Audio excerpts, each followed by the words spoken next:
your wrist a plain Jane. The following video is broadcasting live, and thank you for being my studio audience. Thank you for hitting thumbs up and subscribing to my channel for more black news, celebrity entertainment, and a splash of controversy. What up and welcome back. It's your girl Jane, the plainest Jane, and we got some syrup to get into. We have a really amazing bus ride lined up for y'all this evening. This is a really full and a hearty show, although it might be a little bit late. It's a little after midnight over here on the East Coast. Shout out to Baltimore.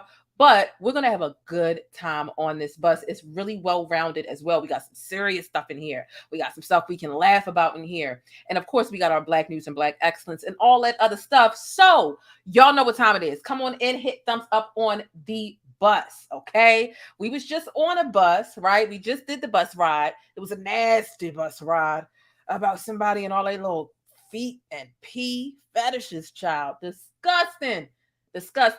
And I knew I wanted to talk about it this evening. And y'all know I like to bring y'all the Black News Bus on the weekdays, Monday through Friday.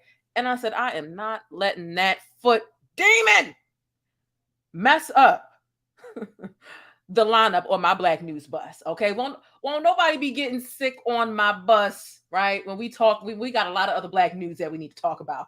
Okay. Like that is just not going on. So I'm excited to be with you all this evening and talk about the plethora of different things. I couldn't fit everything into the title, but hey, we here. Okay. If y'all know things are always sticky in Hollywood and in real life. And today we've got a lot to discuss. Again, the Breakfast Club, right? Obviously everybody's talking about it. I would have talked about it last night, but I was tired. My body shut down on me, and I'm learning to listen to my body. Okay.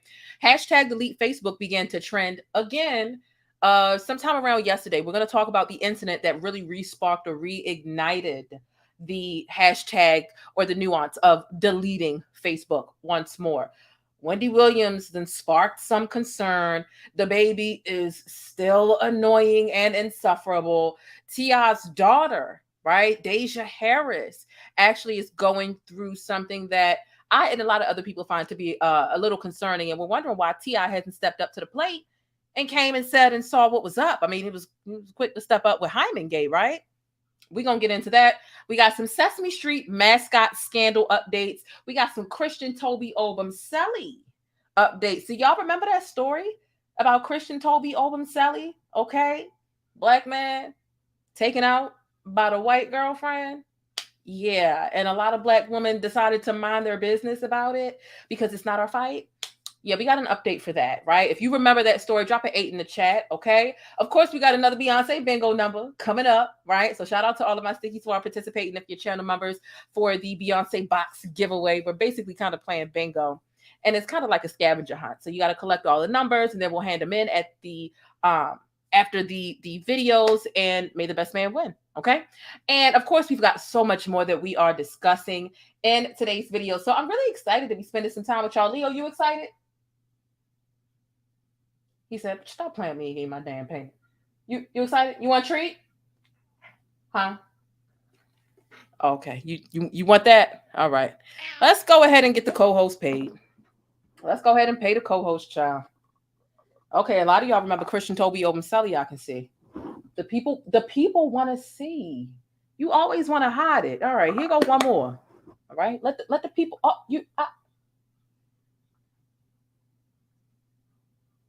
You say hi to the people on the camera. They want to see what's going on with you. All right, that's it. You so sometimey. The people want to see you though.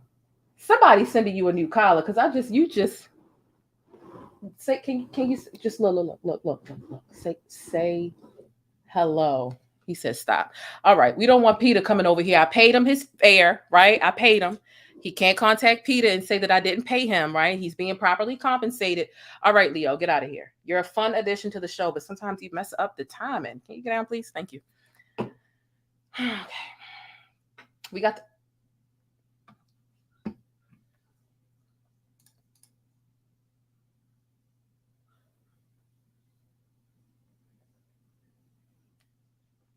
See, come on now. Okay. Sheesh. Let's get ready to take off on this bus. See, let it be up to him. We ain't never gonna pull off. He just gonna keep suckering you into more treats because he is cute and he is funny and he does have a personality. But I say, damn. All right. Y'all make sure to hit thumbs up. Okay. Have a seat on the bus. Shout out to everybody in the live chat. I appreciate all 157 of y'all. Okay. It's after midnight. Y'all are still here having a good time on a late night bus. Shout out to y'all. Do me a favor. Comment down below what you have for dinner. Okay. Comment what you have for dinner down below. Drop some pancakes down below and let's get ready for takeoff, shall we? thePLAINESTjane. This is one of my favorite comments here. She says, I loves me some black, and she said, loves me some black news. She says, is it just me, or does anyone else get tired of seeing people that don't look like them delivering info about them day in and day out?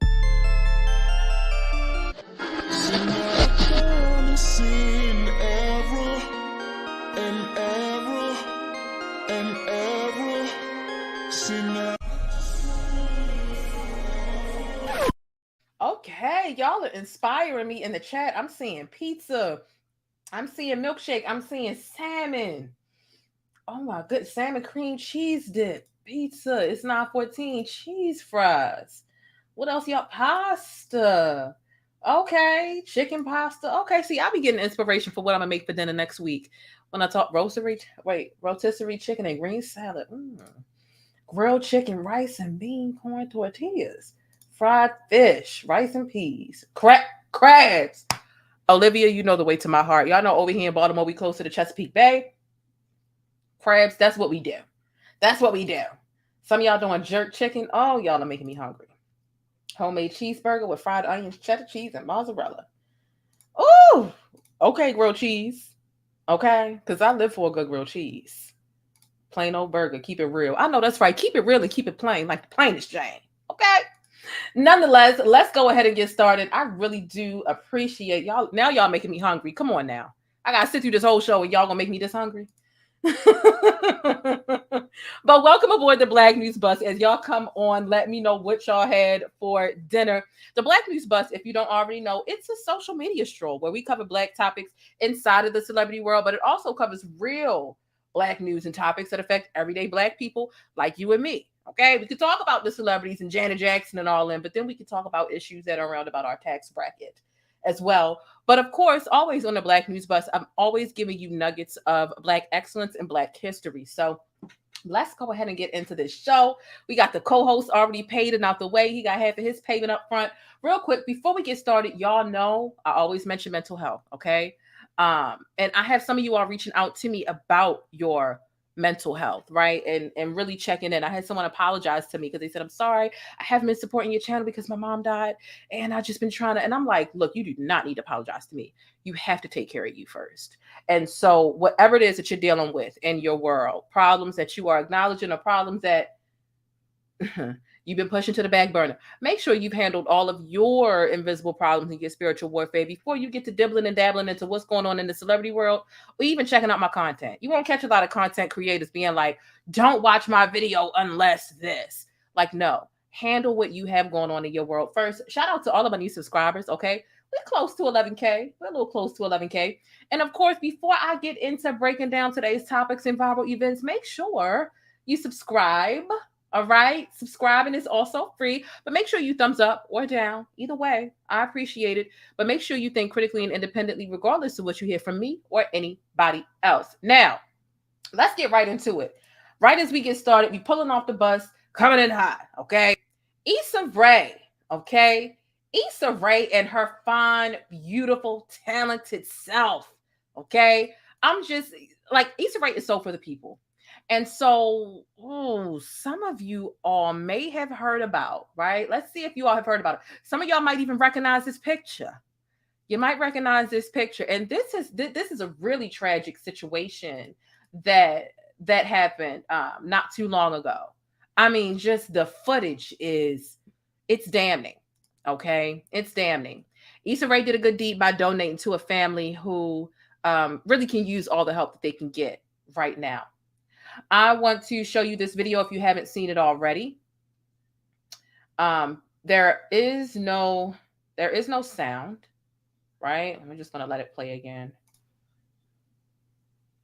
Let me get it a little big on the screen for you guys. This is a really unfortunate situation.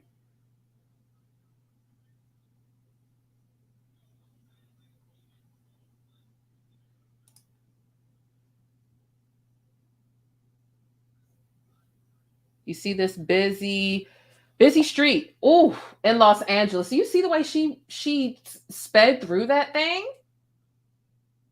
This is very sad. I mean, just the speed she was going at was like, whoa. Like, why was she ever in her life going that fast? And it's always the negligent people that cause these type of catastrophic situations and these losses of life. It's always that person that ends up surviving, and the innocent people and unborn children and so on and so forth. Those are the people that end up living. It's unfortunate. So this is a nurse who was charged with 6 counts of murder following a fatal car crash in LA. She faces up to 90 years in prison. You can see her face now. Initially, they were saying that she was drunk. However, when they did their investigation, they found that there was no alcohol involved in this situation. But she has been involved in 13 other reckless car crashes. So it's clear that this is one of the people who really shouldn't have a license.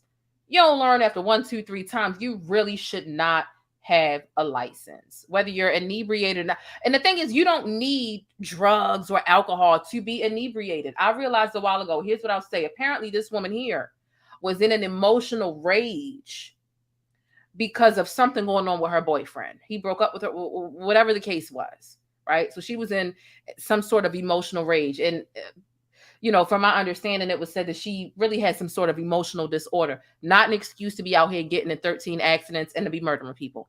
I'm sorry. I feel for the, emotional, which may teeter around mental issues. That's not an excuse. Here's one thing I realized about me. I'm a very emotional person, believe it or not. Some might be able to tell, some might not be able to tell, whatever. I'm a very emotional person. And I realized a while ago that my feelings, when I'm extremely sad, I get this feeling in my body where if I'm having too many emotions happening at one time, I do feel drunk. It's just this chemical change that comes over me. And I got a ticket one time after I had gotten to a situation with that stalkerish ex I was telling you all about, who literally still stalks me to this day. I got a crazy text message, I think on Monday, right? And I left, and I'm driving, and I was speeding, and I didn't realize it because I was emotional. Them emotions and all that chemical imbalance when something happens, and I got pulled over. I got a ticket because I was doing, I think, like 15 or something over the speed limit.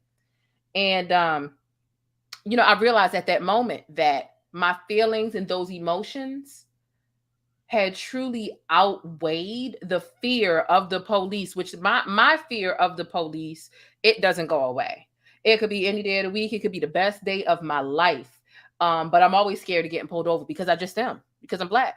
And I realized when I got pulled over and the cop was like, what's going on? And I kind of was just like out of it. I'm like, wow, I realized that I never need to be driving when I'm that angry or that emotional. And that takes self-awareness in order to realize that about yourself. It took that $150 ticket to wake me up. I didn't even realize that I really had that ticket until the next day. So self-awareness is important for so many different reasons. And it doesn't take you to have been inebriated in order to realize that you need to change some things, or that there's some moments in time where you do not need to be behind the wheel of a car. You just don't. And not to say that men don't go through that, because men are definitely emotional creatures, and arguably that sometimes they're more emotional than us. But women, we are born with a ton of emotions, and sometimes it's cool to call an Uber or a Lyft. It's cool if you feel like you need to get away from the situation or the person, the source of that emotion. But look, I'm telling you from personal experience, I realize I never need to be driving when I am drunk off my feelings. I just don't. And that was that, So this is a really unfortunate situation, but let's get into the business, the information about Issa Rae, right? I loves me some Issa Rae. I really, really, really do. Okay. So Issa Rae actually donated. Unfortunately, a pregnant woman and 5 other people died in this car accident, right? The woman was 23 years old who was pregnant. This is the really sad part about it. She was 23 years old. Beautiful, beautiful woman. Matter of fact, let me pull it up and show it to you right now. Beautiful woman, right? And she's 23 years old. Her family set up a GoFundMe to raise $100,000 to help cover funeral expenses. And not only was she killed in the crash, her 11-month-old son was in the car, right? Another person along with her unborn child. Like this, I mean, like, this is saddening. I had been skipping over this story for a while because I heard about a pregnant woman in the car, and then you get into her 11-month-old son. They took a whole family out. You know, they took a whole family out. So this is a really unfortunate situation. The money raised in the GoFundMe for I think they set it $100,000 goal, the family, for this mother and her children who lost their life. But I do think that they exceeded their goal by $50,000. So they raised a total of $150,000 in the GoFundMe. Issa Rae was raised in Inglewood, and Inglewood is literally about 10 minutes away from the car crash site. So she chipped in and she donated $2,500. So that was really nice of her. And I'm sure the family is grateful, and it's just a good thing to do. And I feel like it needs to be talked about. There's so many times we have the mainstream media or even our own media, right? Because sometimes the mainstream media, a lot of them ain't Black. And we don't get the representation that we deserved. A lot of time, if you out here with a missing tooth, simping over a nigga that ain't treating you right, or shaking your head or whatever, though, or Boosie saying something ignorant, those are the type of things that get posted and boosted to the top because Black people acting a fool. It's the good deeds and the good stuff that happens to, about, and around Black people that don't get promoted or talked about. It doesn't circulate as much as the negativity. And I feel like that's trash, and I feel like it's backwards. And so I'm always going to do the best thing that I can do and put a good foot forward to make sure I promote Black excellence. And when Black people are doing good things, that we talk about it. Because it's easy to sit back and say, oh, Black people don't do nothing but act a fool. Because if we relied on the media and the blogs and the newspapers, yeah, we would think that all we do is act a fool. But it takes people, and it takes Black people with platforms to talk about some of the positive things that are happening in our communities and vicinities in order for us to understand that there's so much more than that, whatever the hell is going on, happening to and around us, right? So this is the reason why I decided to talk about these things. And I see a couple of people joining the channel. Thank you so much for joining the channel and becoming a channel member.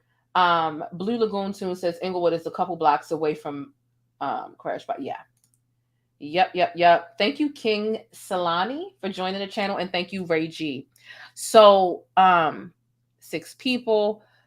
There was also another woman who was 37 years old who was alleged. I'm sorry, the nurse was 37 years old. She was driving up to 100 miles an hour when she sped through the red light, slamming into several vehicles. Okay, she was arrested Friday. She's been charged with 6 counts of murder, 5 counts of gross vehicular manslaughter.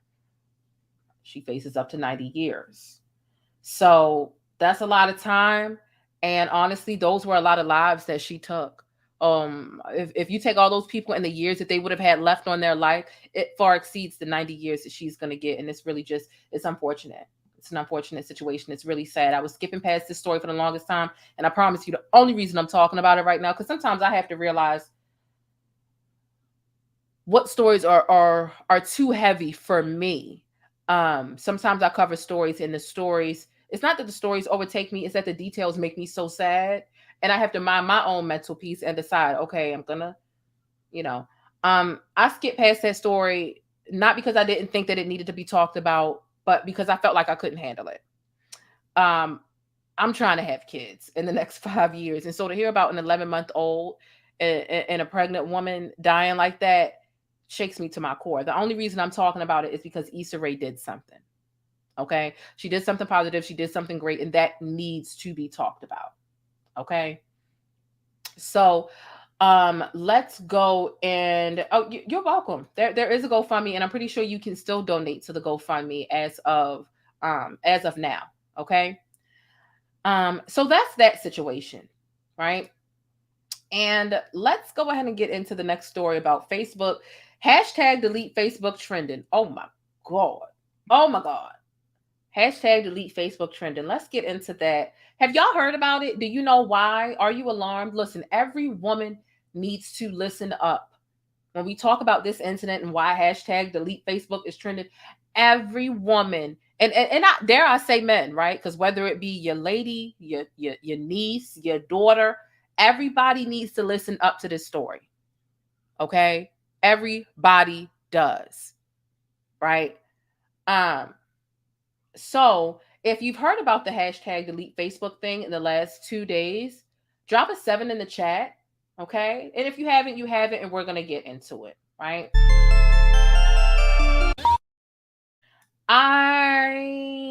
This was another one of those gross situations that I just couldn't believe.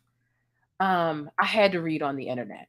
I really couldn't believe that I had to read it, but I'm in the blogs, I'm in the newspapers every day. Matter of fact, the Black History Moment today, we're going to go back and we're going to look at newspapers from literally, 1982 to get some of our Black history, but that's for later in the show. Okay. Let's go ahead and the story out of Nebraska is crazy. Let me see. Are there any 7s in the chat? Okay, there are a couple. Leo, no. What are you doing? What's going on? Excuse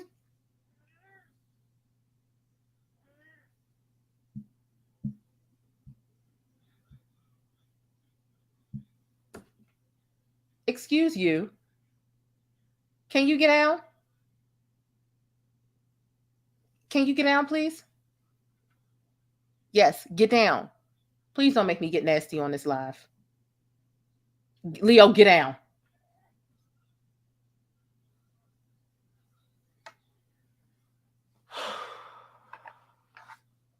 Oh, have mercy.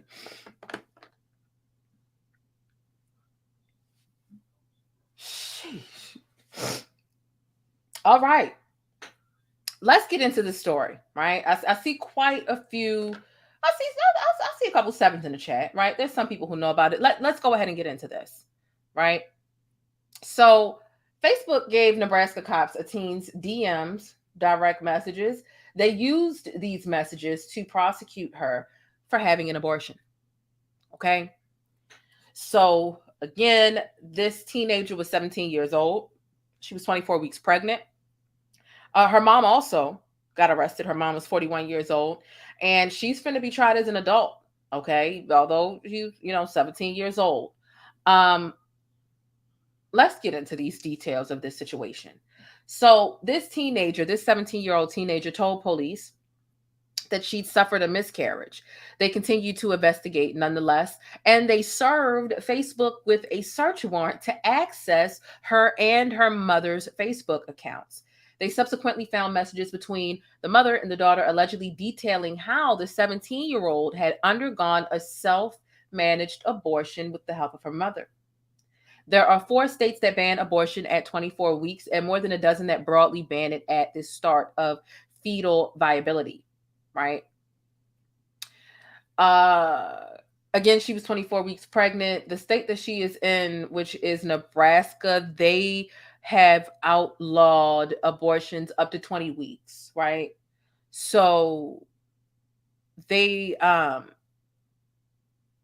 I know New York is one of those states that had always allowed you to get an abortion at 24 weeks, but Nebraska is a 20-week cutoff limit.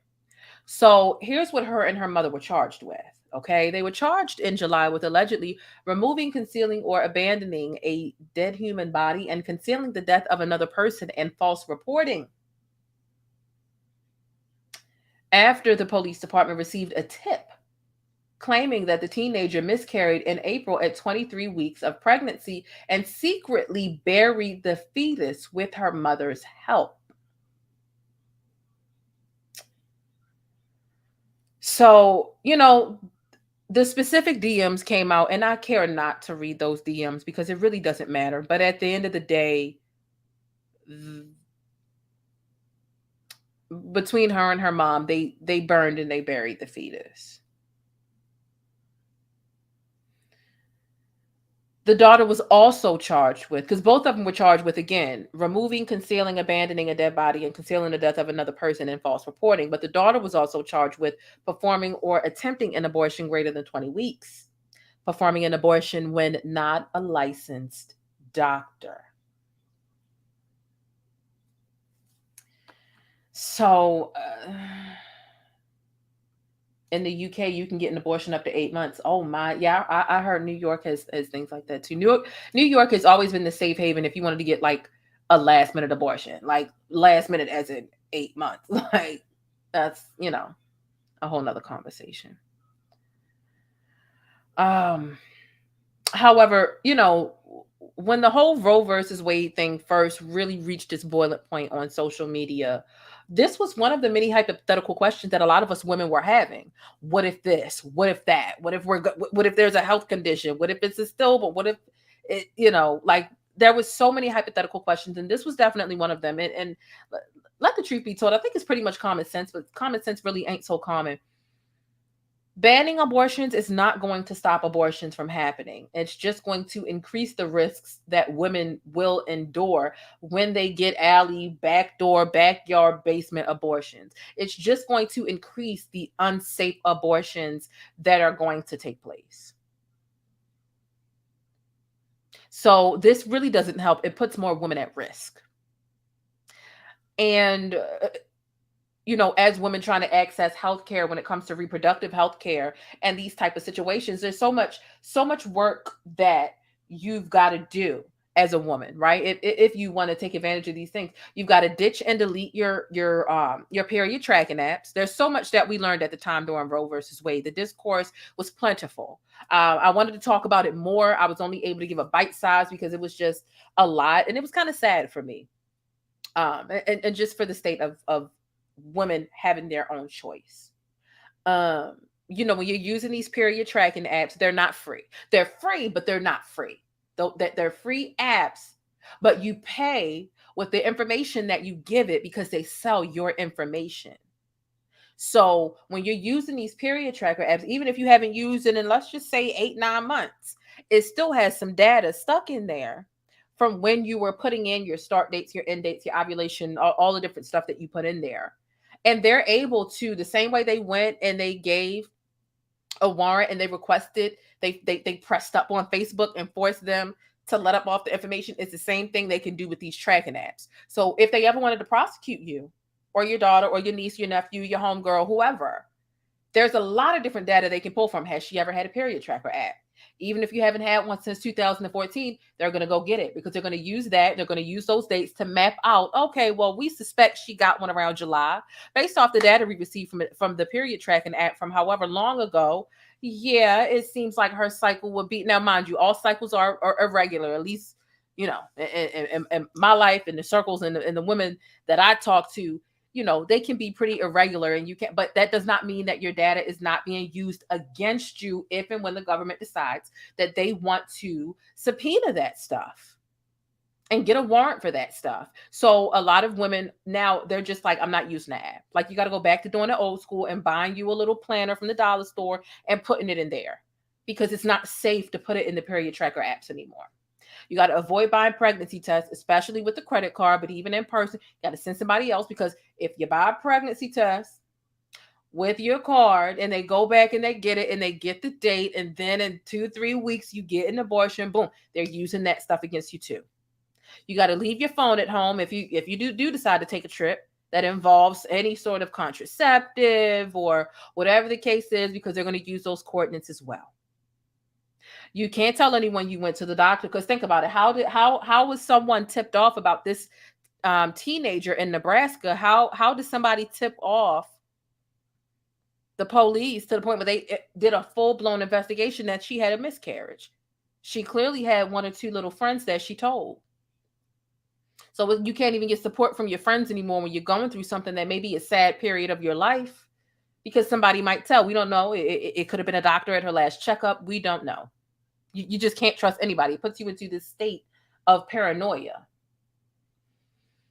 Googling abortion clinics is also dangerous. Googling ways to terminate a pregnancy is also dangerous, right? So dangerous to the point where Google decided to announce, after they received pressure from their own employees, they announced that they would be deleting data, location data of users who search for abortion services. Now, if Google is deleting location data for people who are actively searching for abortion services, this means they're trying to make us feel safer, because the government will use that information against you if they can. And if they get a tip, that's the thing. All they need is a tip from someone. It could be a doctor, an employee at the clinic, or whatever. Now they're pulling data. Does she use any period apps? Has she Googled anything lately? And once they get all these warrants for all, has she bought a pregnancy test lately? What were the coordinates? Oh, well, we tracked her phone back on May 14th and we saw she did go to Planned Parenthood. Arrest her. Right? It's a lot. It's a lot. It's a lot. It's a lot. Free apps are not free. They sell your data. Please remember that. And that's not just for menstrual tracking apps. This is for all of the free apps that you have. Okay. So here's what Facebook ended up saying in response to this, because obviously Facebook is catching a lot of flack right now because of this situation. Facebook says, and I quote, "Nothing in the valid warrants we received from local law enforcement in early June prior to the Supreme Court decision mentioned abortion. The warrants concern charges related to a criminal investigation, and court documents indicate that police at the time were investigating the case of a stillborn baby who was burned and buried, not a decision to have an abortion. The warrants concern charges related to a criminal investigation, and court documents indicate that police at the time were investigating the case of a stillborn baby who was burned and buried, not a decision." Okay, so Facebook is saying, like, look, it's not like they came to us and said, "Hey, we're investigating an abortion." They came and said, "We're investigating some criminal stuff based off of a stillborn being, it's difficult." You know what I'm saying? Like, this is a really unfortunate situation. People have been saying delete Facebook for the longest time. Okay, for the longest time. I want to give you some additional information about how Facebook decided to handle the topic of pregnancy inside of the workplace before I give you my final thoughts about this situation. So, a month before this teenager was charged, Mark Zuckerberg, who is the CEO of Facebook and Meta, he was asked by employees how the company will protect those seeking abortions. Zuckerberg replied that efforts to expand encryption across the platform will, quote, "keep people safe." Check this. In May, the VP of HR, Janelle Gale, told employees they were not allowed to discuss abortions at work at all. Imagine making a rule where your employees cannot discuss abortions at work, right? The company later announced that it will reimburse employees who find they must travel to a different state to seek an abortion. So they tried to make it right. They had the head of HR, the VP of HR. Y'all can't talk about abortions at work. Clearly somebody complained. And then they said, you know what? If y'all need to travel outside the state, we'll go ahead and cover those costs. Like, what? What? I mean, Meta has remained largely silent on how it will moderate abortion content in general, but users recently noticed that Instagram and Facebook posts about acquiring abortion pills were being systematically removed. At the same time, Facebook continued to earn revenue from anti-abortion advertisement containing dangerous information. Okay? An investigation by the Markup discovered that Facebook was collecting data from users interacting with abortion services websites and subsequently made that information available to anti-abortion groups. So, look, we've known for the longest time that Mark has been dirty. Like, Mark Zuckerberg has been dirty. Mark, have you ever seen Mark in court or otherwise being asked questions about his company? His company has been compromised years ago. Years ago. He starts sweating bullets when people start asking questions. He's been compromised. And the government has been in his pocket, has been in his ear. This is the reason why, like, nothing that you talk about is private in any of these DMs. And don't think that, oh, I can't talk on Facebook because of this story. Let me go on Instagram. Facebook owns Instagram. Stop it. But also don't even think about doing it on Twitter or anywhere else. You need to be cautious about doing it via text message or over the phone as well. Try meeting up in person with some people. Because any of these apps can do this. It's so easy for us to use these apps, and it's so difficult for us to understand how predatory some of these apps practices are. Okay. It really is. Facebook has been untrustworthy for the longest period of time. We all know that.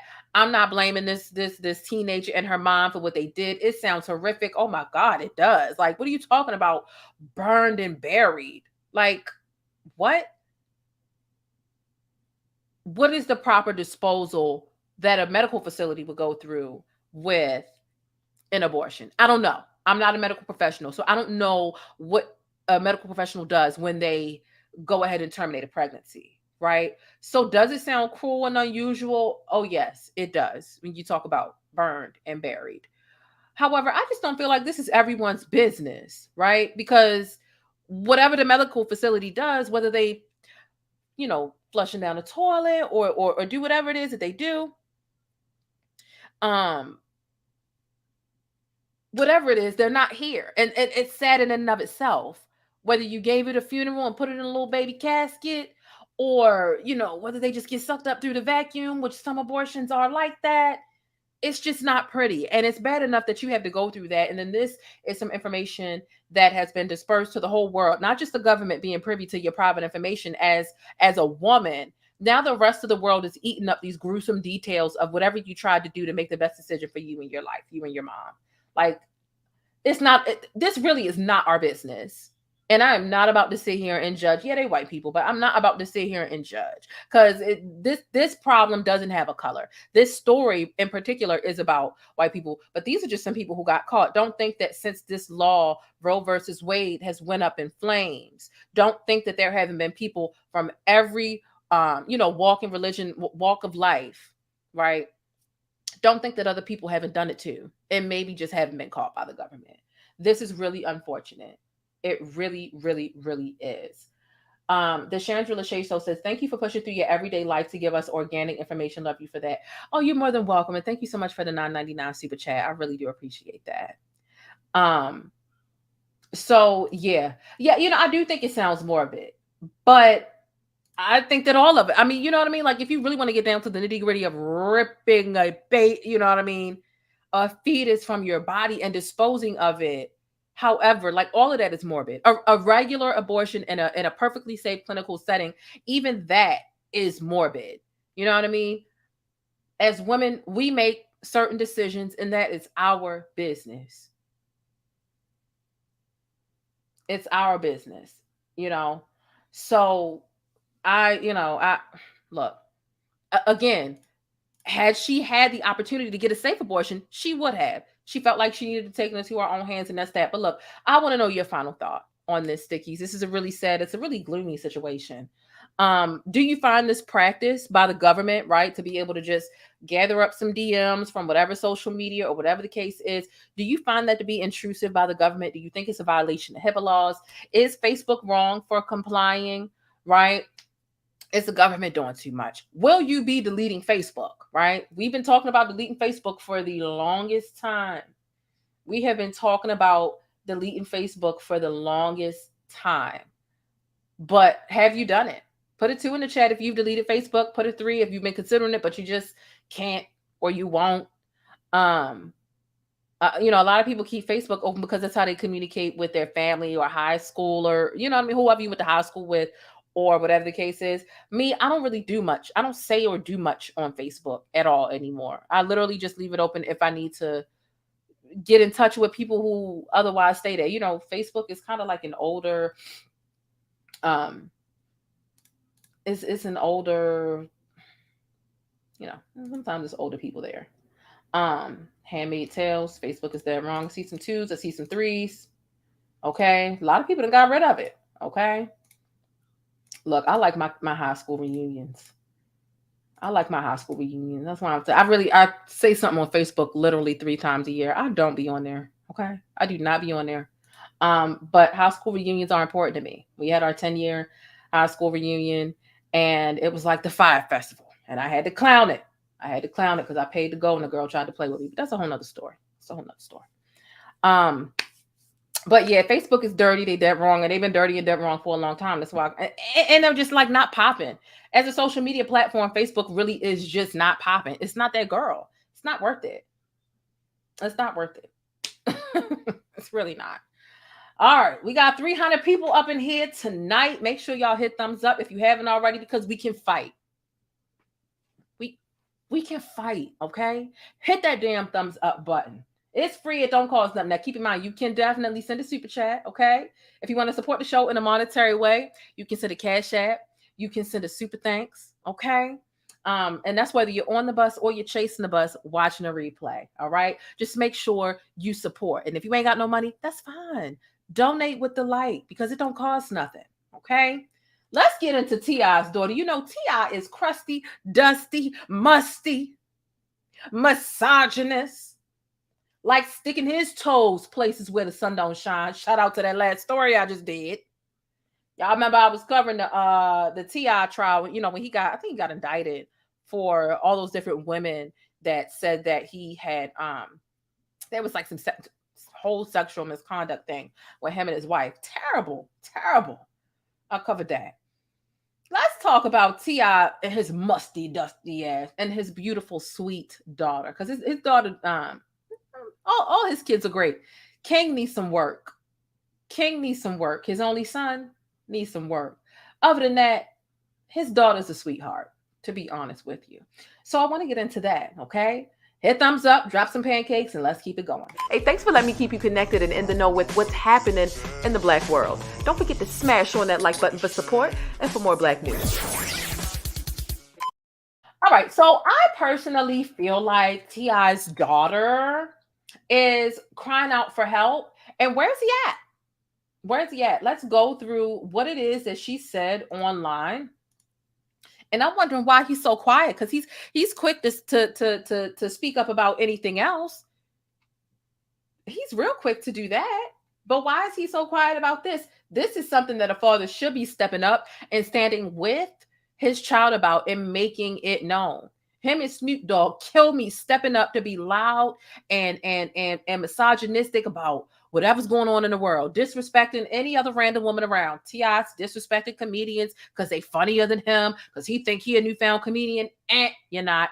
And then you got Snoop Dogg and, you know, just always saying something crazy. Snoop Dogg, not as much as T.I., but Snoop Dogg's got a whole daughter that has battled with dark thoughts and trying to take herself up out of here to go meet God. Never says nothing about that. Never see him mentioning his daughter. Never see him loved up on his daughter. But you see him loved up on these hoes, though, and cheating on his wife and speaking on every toxic masculine topic you can imagine.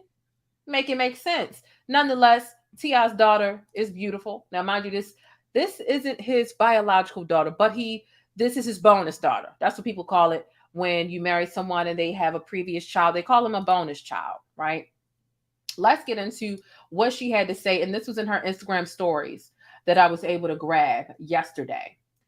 So someone asked her, what was the purpose of making those cuts on your arms? Not trying to be rude. Okay. So she says, LMAO. Okay. So a better way to ask someone this question would be, if you're comfortable speaking about it, would you mind sharing what harming yourself did or solves for you? IDK child, but you know me.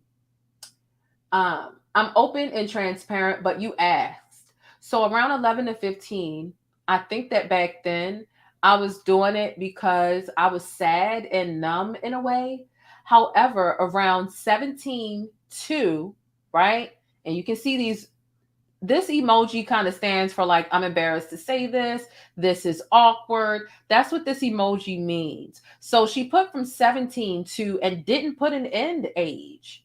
This means she's still doing it. That's the inference here, right? However, from 17 years old to, she's embarrassed to say when.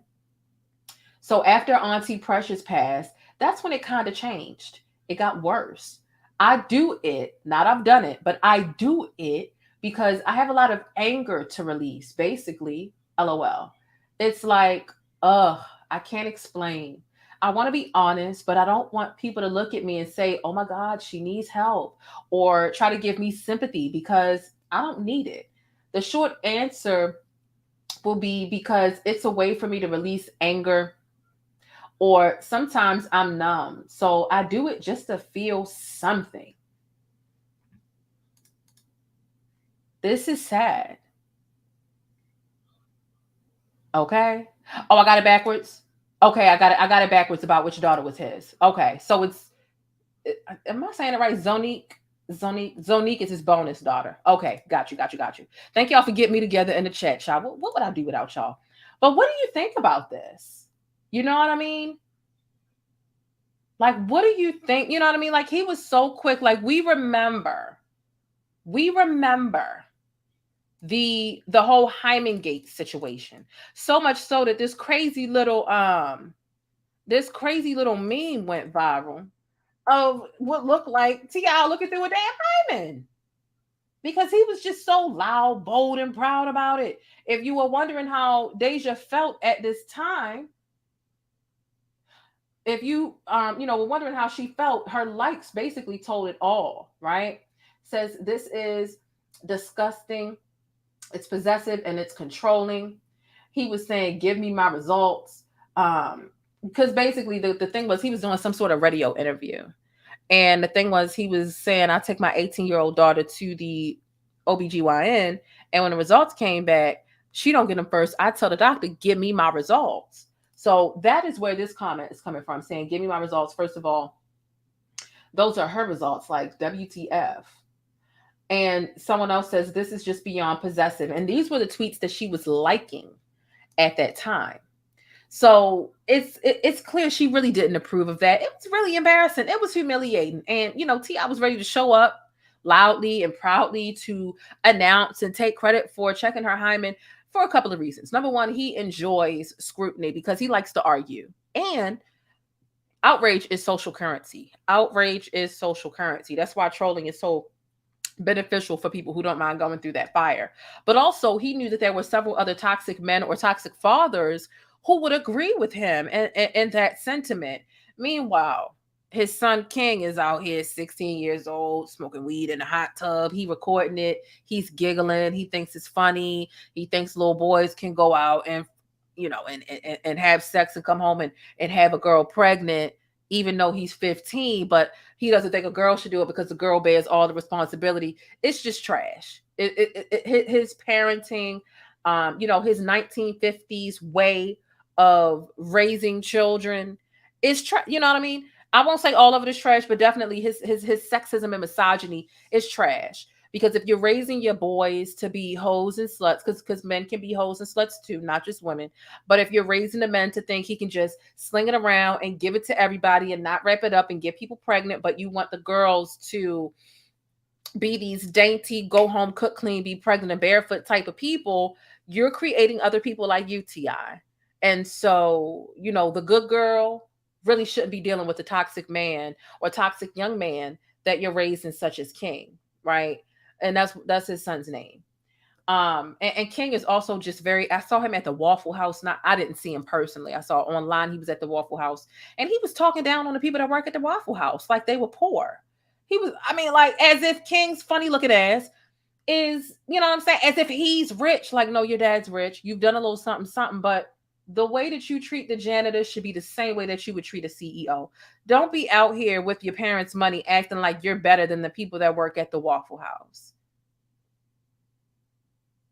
When you were born with a silver or aluminum spoon in your mouth. Guarantee you now, if everything that King had was washed away right now and he had to figure out a way to establish himself and to live in the real world and to get a real 9-to-5 like the rest of us, he would be lost. He's spoiled. He's a brat. He's arrogant. And somebody's going to hurt him if he don't get it together. But T.I. want him to be just like him. T.I. want him to be just like him. So, look, it is what it is. Okay? I really think I think that we should be sending some prayers up for and about his child. I think it sucks. He's quick to step up and say, yeah, this is the toxicity I'm implementing and putting on her. But when it comes to when she really needs help, you were willing to stand next to her when you were scrutinizing her, because people weren't really laughing at T.I. They were scrutinizing him, and his daughter was humiliated. So why is it that you can stand next to her for some controversy, so much so that it took him to the red table? T.I. and Tiny went on the red table because of the whole Hyman thing. That helped catapult his career in a sense. That's the difference between men and women. Black men, or just men, it's not even just black men. Men can do some terrible stuff and it'll boost their career. Look at Justin Timberlake and Janet Jackson. It doesn't matter what that man does. Rip a titty out, cheat on his wife, go get an STD, Magic Johnson, whatever the case is. And their career is going to be like, oh yeah, man, you did that. But the woman, whether it be their wife, their child, whatever, they don't benefit this. They're the one that have to bear that cross of humiliation. And so he's willing to step up and take accountability or to take the credit for the humiliation. But when it comes to his child who is still cutting herself, your child is always going to be your child. Why aren't you there to speak up and to say something about that? That's a problem. That's a problem. Okay. Yeah. You agree? Exactly. That's what I'm saying. A mess. Let's move on to the next subject. This is a really sad situation. When I saw this online, I was just hoping that everybody would be positive and honestly, or just at least have positive things to say. And really, I haven't seen anything negative. There are a lot of people that are really trying to rally around her with love. I think she needs a really good support system. I'm not sure if she's going to find it in her parents or in T.I. at least. But I do think she needs a good support system to really, really be there for her. I was checking out her Twitter yesterday, and she's very expressive, and she has a lot of feelings, and I can relate because I'm the same way. I just hope that she's getting the help that she needs. Okay. Let's move on to the next topic, shall we? Wendy Williams out here. You know what? Before we get into Wendy Williams, let me go ahead and talk about the Breakfast Club. Okay, let me clear my throat. I think I need to blow my nose. I'm gonna talk about the Breakfast Club, and then we're gonna get into Wendy Williams. All right. In the meantime, let's go ahead and get into some Tyra so Tyra can tell T.I. about herself. But you're not. Stop it! I have never in my life yelled at a girl like this. When my mother yells at this, it's because she loves me. I was rooting for you. We were all rooting for you. How dare you?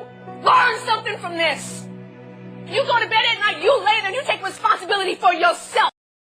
Please. Okay, so Leo, can I help you? Because I'm about to get into a serious thought. Okay, one more treat.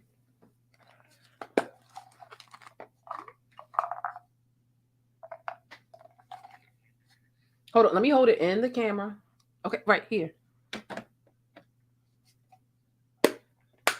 All right. Oh, shit. All right, well, come on now, get down. Now, how you going to walk over the candle? Come on, get down. Leo, get your butt out these people's face. Come on, get down. Get down. Oh, my goodness, not this nasty butt. Child, they going to report it for sex. Can you please Leo, get down.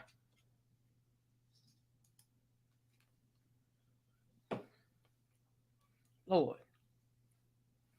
Here he go trying to flash y'all. I mean, like, what is going on?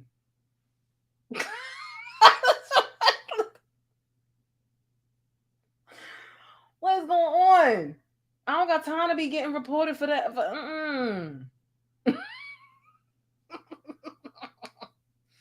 Bye. Okay.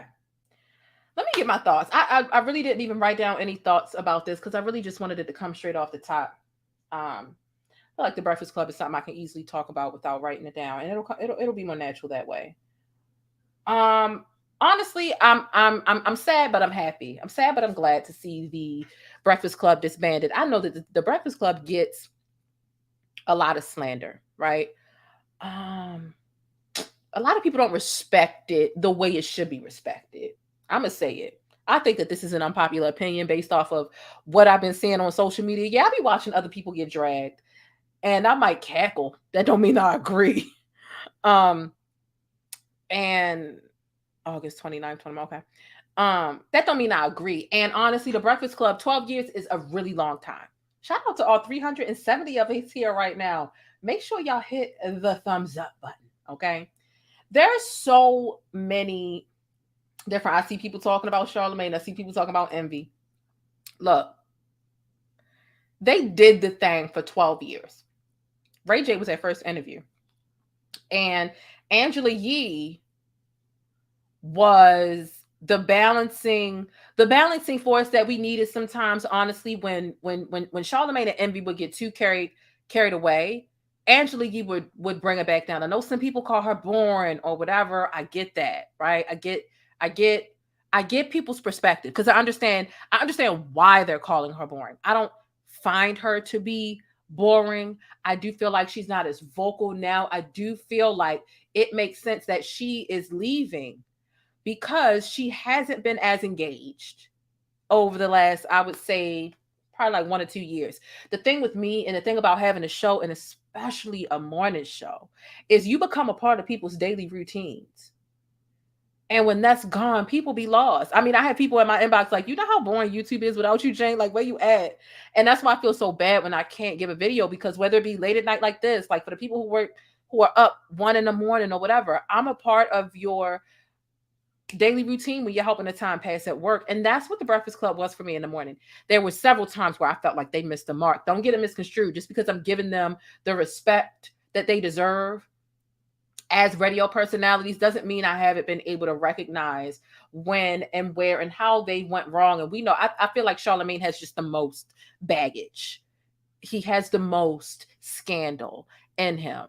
But here's what I'll say. Although he has had the most baggage, he's had the most problematic past, right? Like, we remember the whole Jessica Reed situation.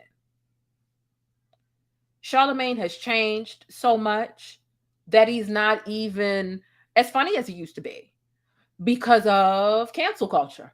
You know what I mean? Because he's like, I don't want to mess up like this no more. They tried to get me. Now every day look, there's nothing wrong with mental health. I talk about mental health in the beginning of all my videos, and I do find mental health to be important.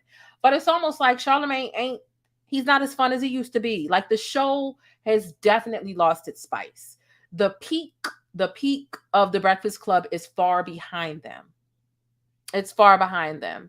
And calling that out is not a diss. It's no different than when Michael Jackson had 2 major peaks in his career. They were Bad and Thriller. Bad and Thriller. After that, there was nothing left.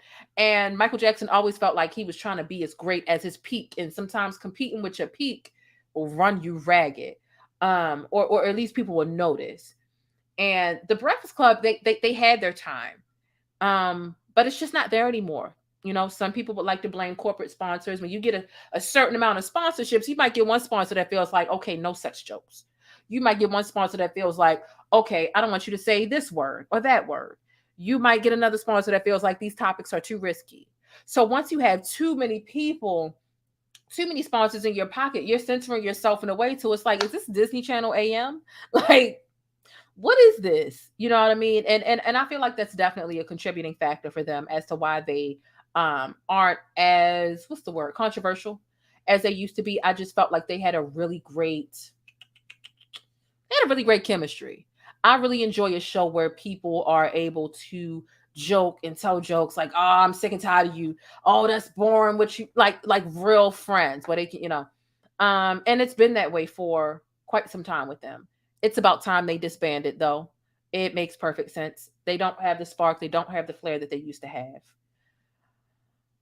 The question is, will a replacement do, or is it really just over? Charlamagne is very watered down now. Oh my God, he's so diluted that is everything that comes up. He's like, I'm sending you peace and healing energies, right? And don't get me wrong, like I'm a positivity, good vibes, and all that stuff as well. Anyway, some people can even mistake me for being toxic positive, because toxic positivity is a thing.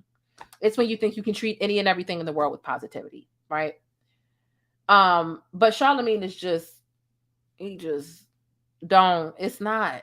Like Charlamagne got his own show. We're surprised he didn't leave, right? He got his own show a while ago. The only episode of it that I watched And this is the show before his show that he's got now, which I still haven't watched. It's not going viral for shit, right? So why would I watch it? I only watched the episode when Kamala Harris was on there. Other than that, what Charlamagne is selling, I'm just not buying. He's not real anymore. He's not real anymore. And don't get me wrong, I'm not saying he needs to be homophobic. He needs to joke about rape culture. I'm not saying that, because those are some things where he done went terribly wrong in the past. But the spark, once you get burned a couple times by the general public and they light fire to your ass, and you try not to avoid certain things, you become confined. You're in a box now. I feel like Envy says the least. I feel like the gay jokes between Envy and Charlamagne get pretty old pretty quick. It's been years. I might chuckle at the gay jokes that they have between one another like 2 or 3 times a month.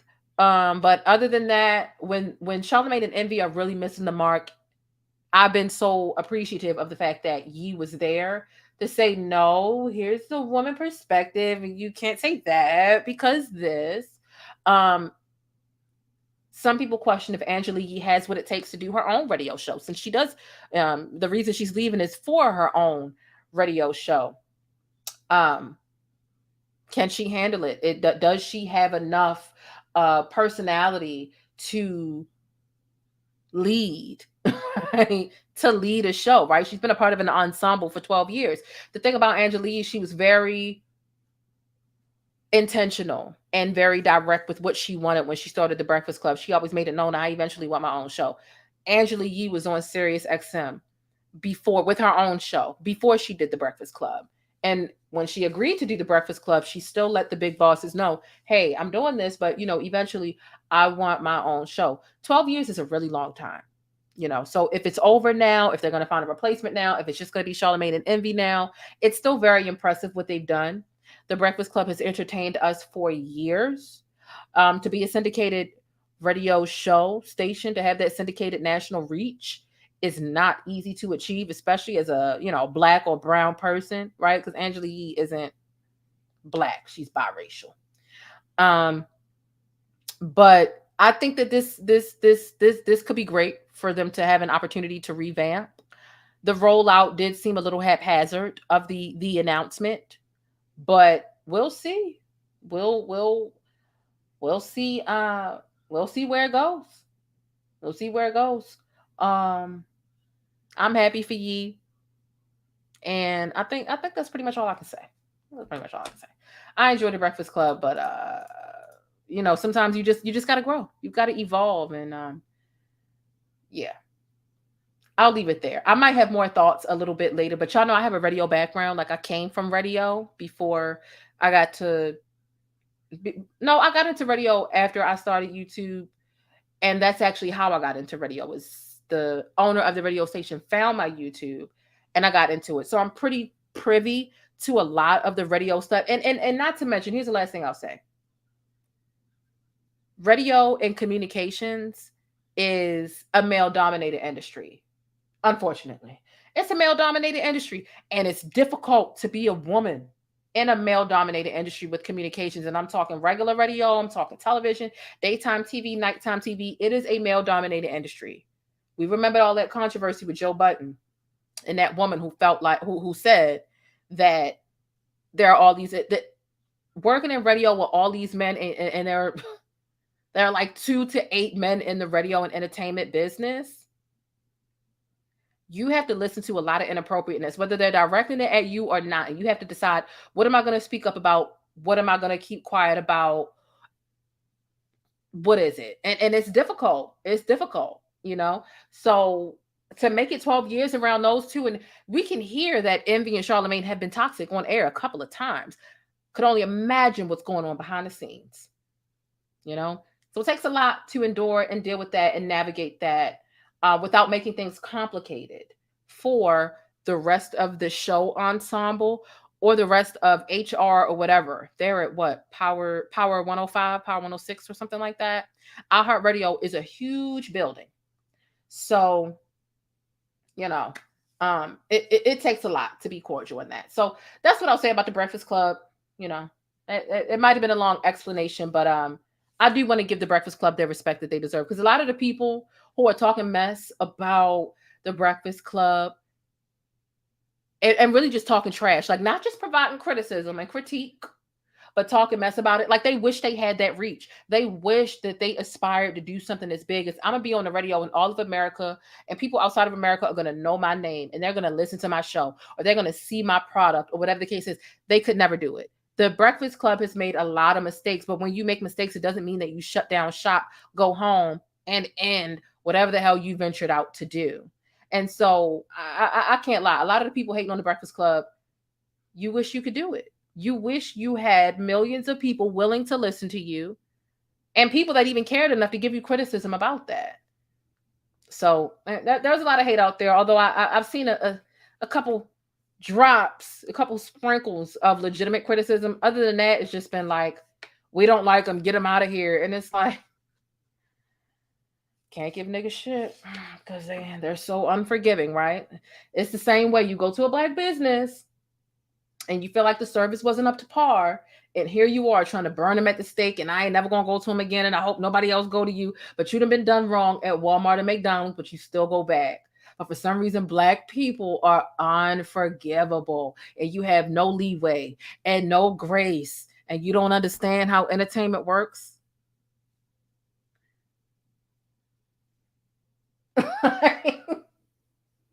Like what? Comedians are gonna, and that's the thing, they be trying to be funny.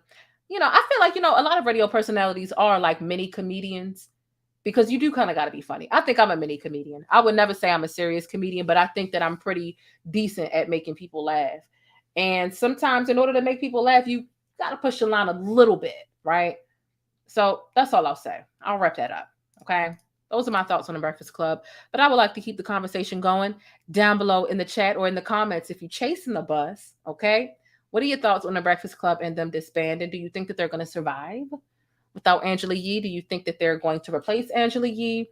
Do you think that it's just going to be Charlamagne and Envy? The show sucks when it's just them. I can't even lie. Sometimes I feel like Angela Yee is a fly on the wall and she don't say enough. But when she's gone, oh my God, I hear it, I feel it, and I don't like it when it's just them two. They need that female energy to balance things out. They're too childish. They're too childish. Okay?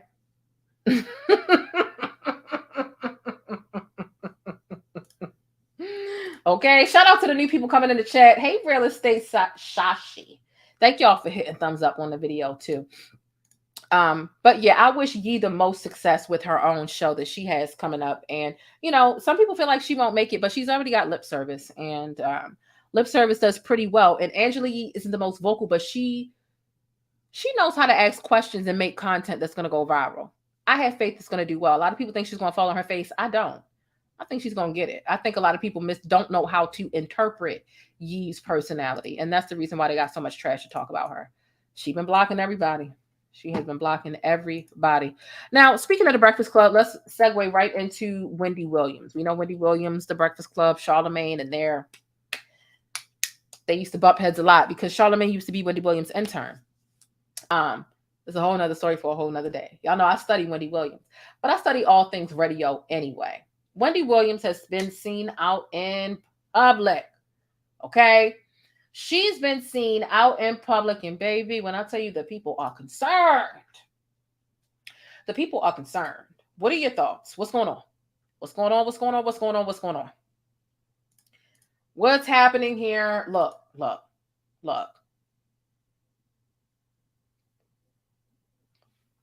I'm not trying to make fun of her. I'm concerned.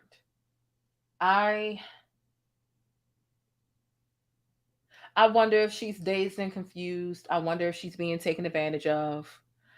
I wonder if, whoever is orchestrating or overseeing her care, if they really have her best interest. Wendy is very much a vulnerable adult. Like, she's a vulnerable adult. Like, let's keep it a buck. And I just wonder. I just wonder if the people around her have the best interest. I really do. Okay. What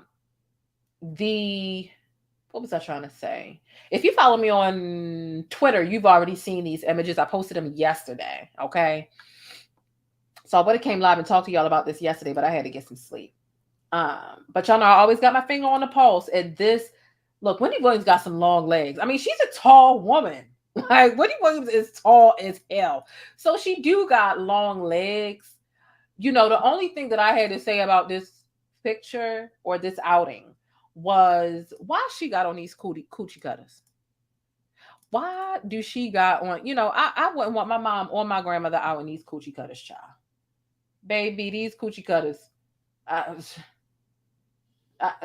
Look, Wendy Williams has had some amazing pantyhose on her show, okay? Because you primarily couldn't see all of this. And so I went back earlier today and I was looking through some of her pictures from the show, and you can kind of see it if you zoom in and squint under the pantyhose. But the pantyhose, they did a damn good job of concealing all of this, you know, loose skin. But I want to show you the encounter because again, it was concerning because she looks a little frail, disoriented, her legs. Fiora said, why aren't they making sure they do her hair? The thing about people like Wendy is she feels like she's okay. When people offer her help, and I've heard it on a couple different occasions, she's like, no, thank you. I got it. I can, you know, we're going to get into 2 different videos in a second. And Wendy Williams is the type where she's like, no, I don't need help. No, I'm good. No, I got this. No, I'll do my own hair and I'll do my own makeup. And with Wendy still trying to be in the public eye, it would be in her best interest if she would accept some help. But hey, you know, who am I? I want to show you these videos of her walking around because some people are like, oh, these pictures fake because they look so, you know, some people say they either look so bad or they look so concerning, right? They're very real. These images are very, very real. And Jesus, I want to show you the video to go with it. So sad.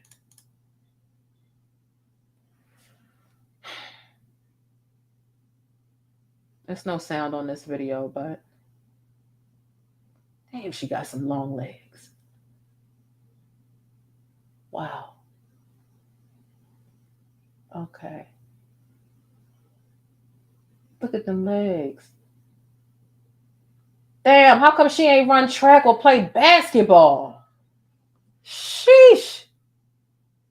She's, God damn. There's some long legs. But let me show you something else because there's a couple other videos here of her, and then you got this guy like talking, and he said that he's her manager and all this other stuff.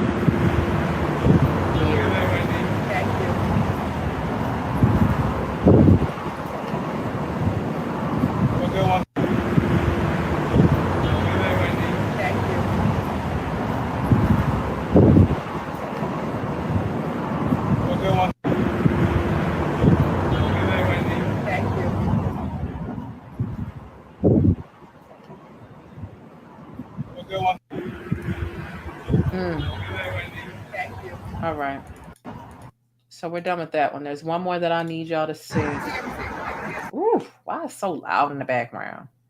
We're going to try and get through this video 1 or 2 times just to hear what this man is saying that he's her manager. And some people were saying that it was her boyfriend, but the person holding the camera directly asked her, hey, are you her boyfriend? They said no.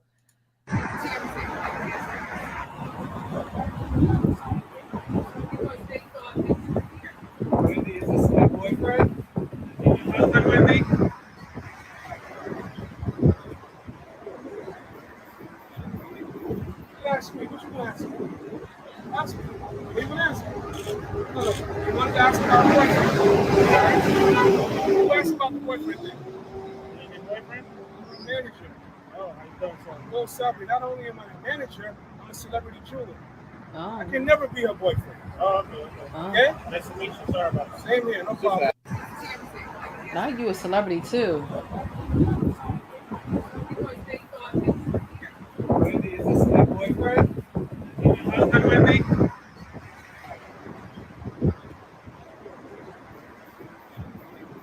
You ask me. What you gonna ask me? Ask me. Leave an answer. Look, you wanted to ask about the boyfriend. Right?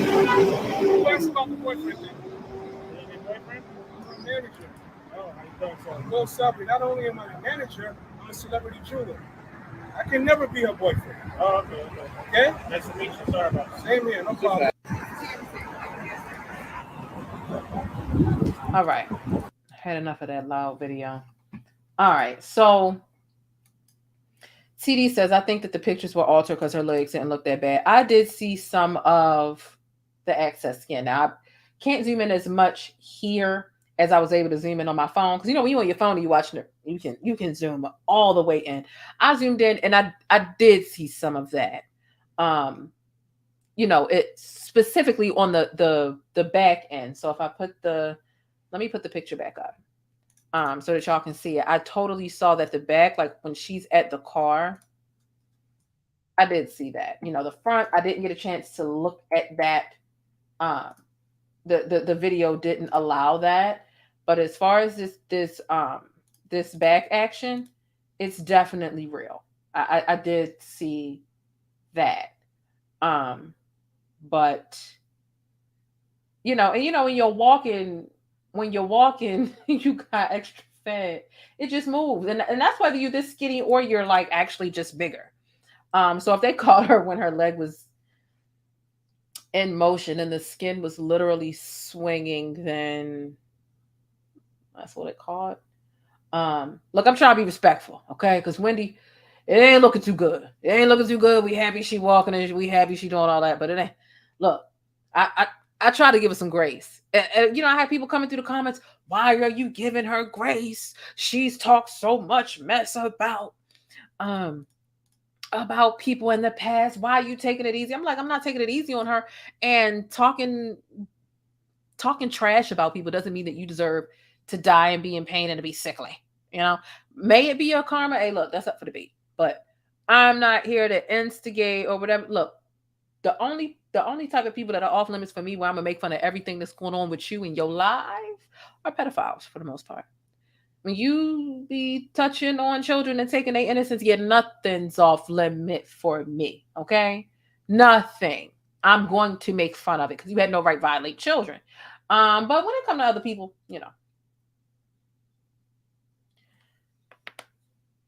extend some grace. Extend some grace. Look, here's another thing I want to get into. Wendy, she made an announcement on her Wendy podcast into Instagram today. Let's get into that.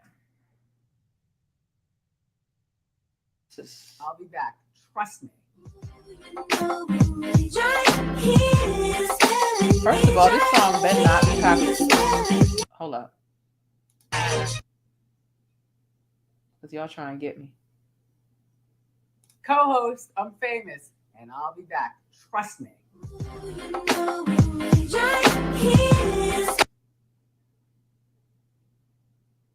I'll be back. Trust me. Because why was she... Let me let it start one more time, child.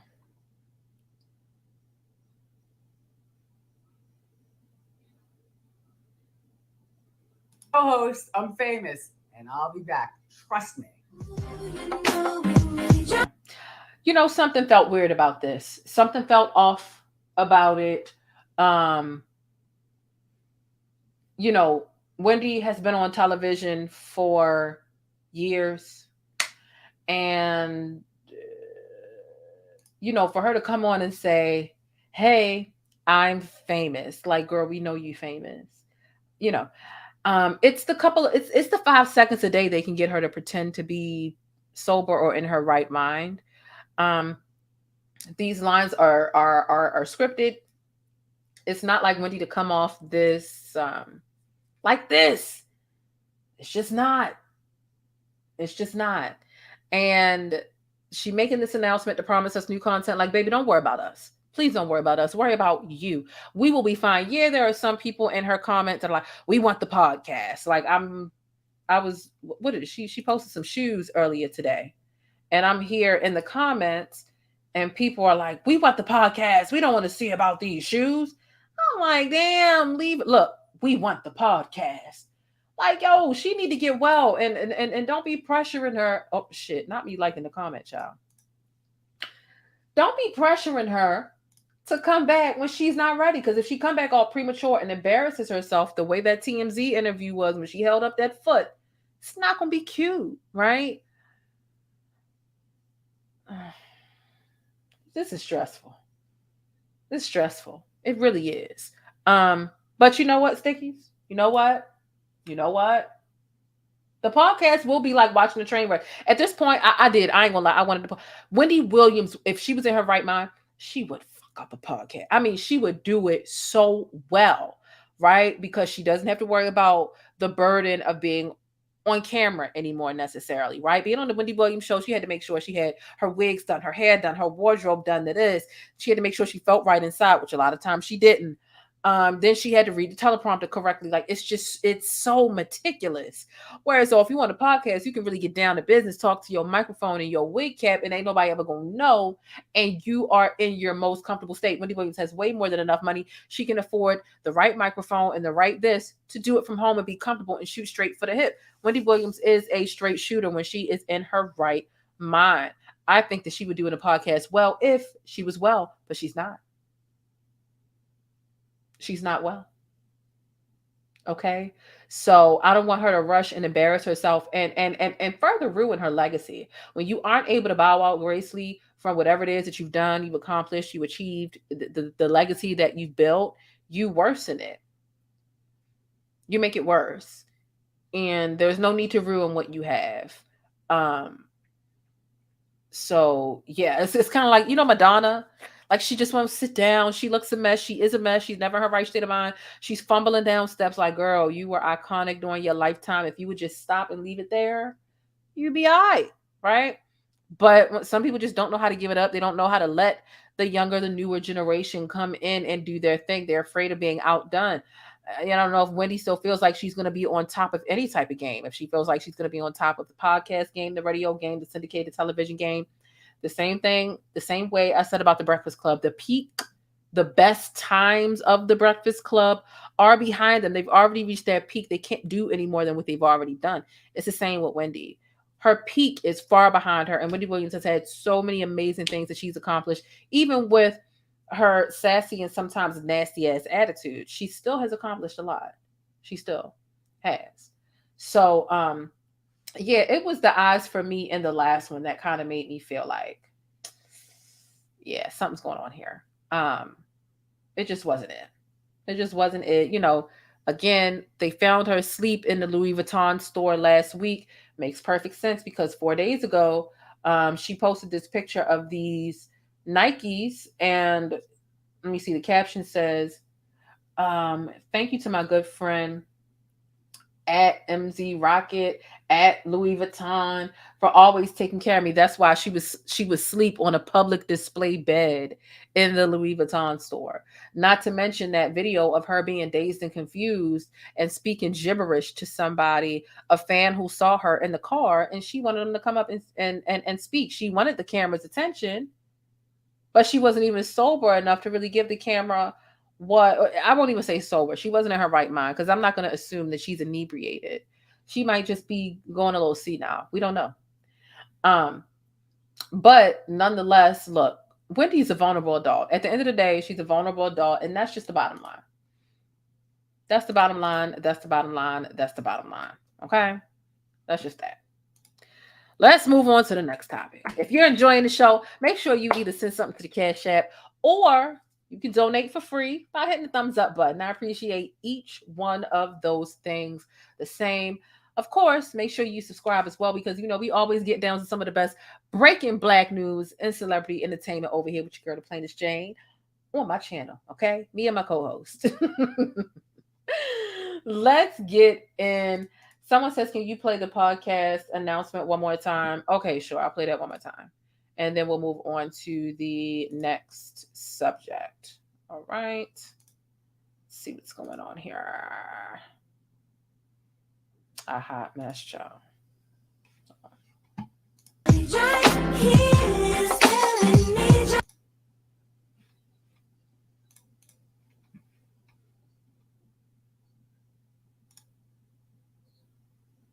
co-host. I'm famous, and I'll be back. Trust me.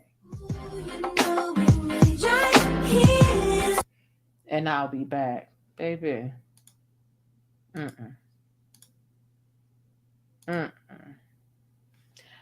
ma'am. No, ma'am. No, ma'am. No, ma'am. I don't trust it. I wish you well, baby. But something's going on. As a New Yorker, you grew up with Wendy. I agree. Okay. I agree. Shit, even me here, like I grew up with Wendy. And I've studied the hell out of her. Okay.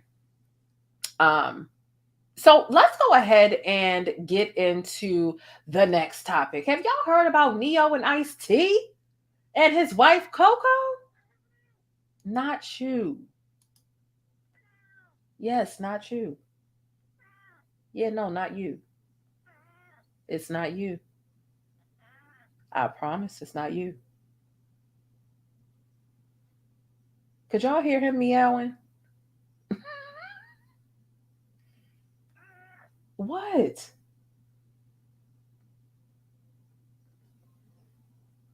Sheesh. Okay. So, Leo, what's going on? Come on, you in the way.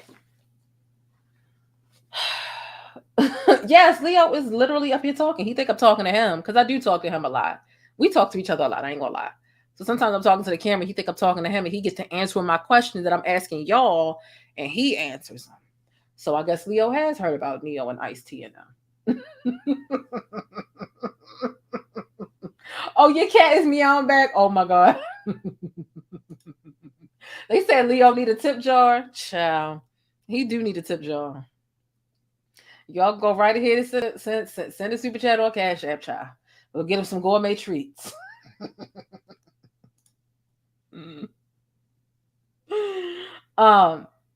Let me see. Okay, Neo and Ice-T are nasty as hell. Okay, just nasty as hell. Do you hear what I'm saying? Just disgusting. So basically, Neo, and I'm not gonna play the clip because I'm not playing with Nori, right? I'm not playing with Nori. Drink Champs has been going viral for a couple of reasons. Irv Gotti won't shut the hell up. He needs help. He's not over Ashanti. And I just want somebody to send him one of the crisis hotline numbers because he's got some deep-rooted issues. Period. And, but outside of that, Neo goes on there and says, yeah, I met Ice-T one time and I said to him, I said, man, I've always wanted to touch your wife's ass. His wife being this woman right here. Ice-T says, you know what? I'm just the type of pimp. I'm going to let you do it. So he whispered in his wife's ear and said, yo, Neo want to touch your butt. And they let him. Ice-T said, yeah, you can go ahead and touch my wife's butt.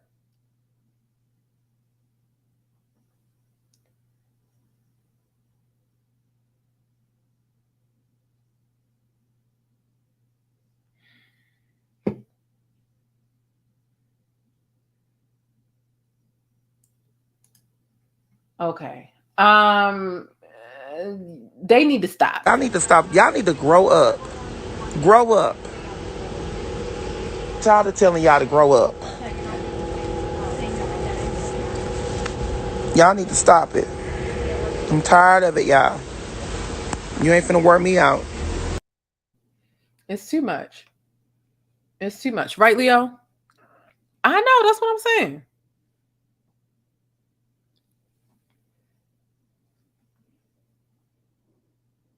Yeah, so they out of pocket. They out of pocket. Honestly, it makes so much sense. It makes total sense as to why Ice-T decided to date out. Nasty ass practices. Nasty ass practices. Because you remember when Ice-T and his wife went viral when she admitted that you don't need to shower every day. What? You can just do the bird bath. The 3-point, you just wipe your crevices. You know, and she was dead ass serious. This wasn't even that long ago. Less than a year ago. Excuse me? This is why some people be like, you know what? I'm not going to say it. See, it's late. I would have said it. I thought about it. No, fuck it. Because you're busy not taking baths and stuff. You know, if you're not taking baths, you smell like baloney. You smell like baloney. And, you know, for you to, you know, it's one thing to have a nasty or an unsanitary practice. It's another thing to go on television and tell people and defend it and really be telling other people, and you don't need to take a shower every day either. All you need to do is get you some baby wipes or whatever. Like, not a whole celebrity.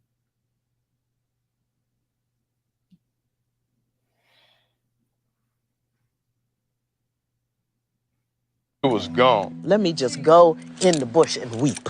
Let me just go in the bush and weep. I just have to go in the bush and weep. Really. I don't understand. I swear to God, I don't understand. Yeah, it's giving swinger. It's definitely giving swinger. You know, Ice-T and his wife definitely look like they swing. You can see this picture of Neo with Ice-T's wife. Okay? So you ain't convincing me that all he did was touched on that thing. No, y'all got in the bed together that night. Okay? And had a sausage party with one cat there. Okay? That's what happened. At your big age, you sitting up here with college rhetoric. Yeah, he let me touch his. You know, these niggas is kissing and telling more than the women these days. It's sad. These are some deplorable times we are living in. Christ is on his way back. Christ has got to be on his way back. He's got to be, because there's no fucking way. Christ is on his way. All right. Where's my black Jesus? Jesus said what? Because I know you've got to be lying. You've got to be. Nigga, you gotta be ashamed of yourself, nigga. Real talk. You gotta be ashamed of yourself. Old as you is. You know, and so at this point, despite, and here I'm going into light skin shit, despite Ice-T's extreme light skinism, because he's so light, it make you be like, are you really? Let me see your elbows. Let me see your knuckles. Is he really black? You know what I'm saying? And he got nerve to have, you know what I'm saying? Soft hair. Is you black? At this point, brother, I'm taking back your black card. You know, you had, you know what I mean? You say fuck the police and things like that. Okay. You always got this little gangster attitude. Okay, you in. But until further notice, brother, because I don't know too many black people that's gonna be like, yeah, you can touch my wife, but hand over that black card right now, buddy. I need it. What you doing out of line? It's out of line. You know, light-skinned people. I'm talking about. We've got to be careful sometimes. Even us, even we are subjected to having our black card revoked at times. And at this point, baby, I see why you dated out with your nasty ass. The woman ain't taking showers every day, and you letting people touch on that musky booty. She don't wash it every day. She admits to not bathing every day on TV. And if she on TV talking about only taking 2 showers a week, then she probably only taking 1 a week. She boosted it up for the TV. No, sir. No, sir.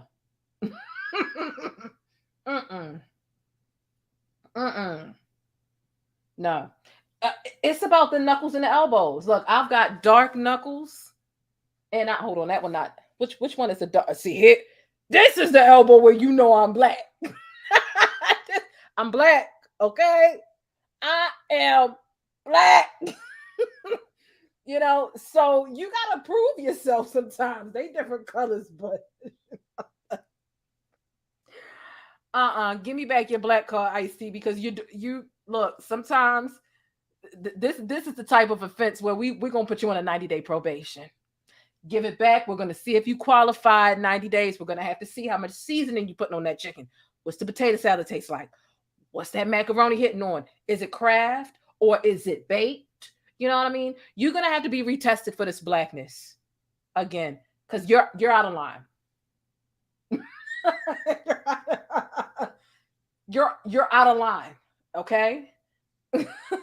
Like, no, sir. Give me that card. Act like you got some sense, and you might get it back.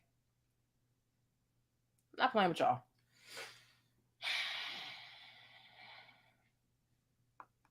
Ice-T, give it back. Shit. See why you damn. I see why you're dating Coco. Okay. I see why. Don't let that Coco go to your head and make you forget who you is.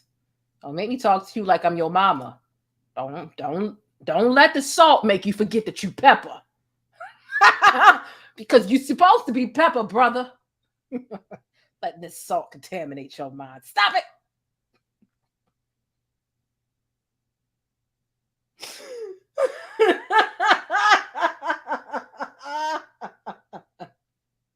Okay?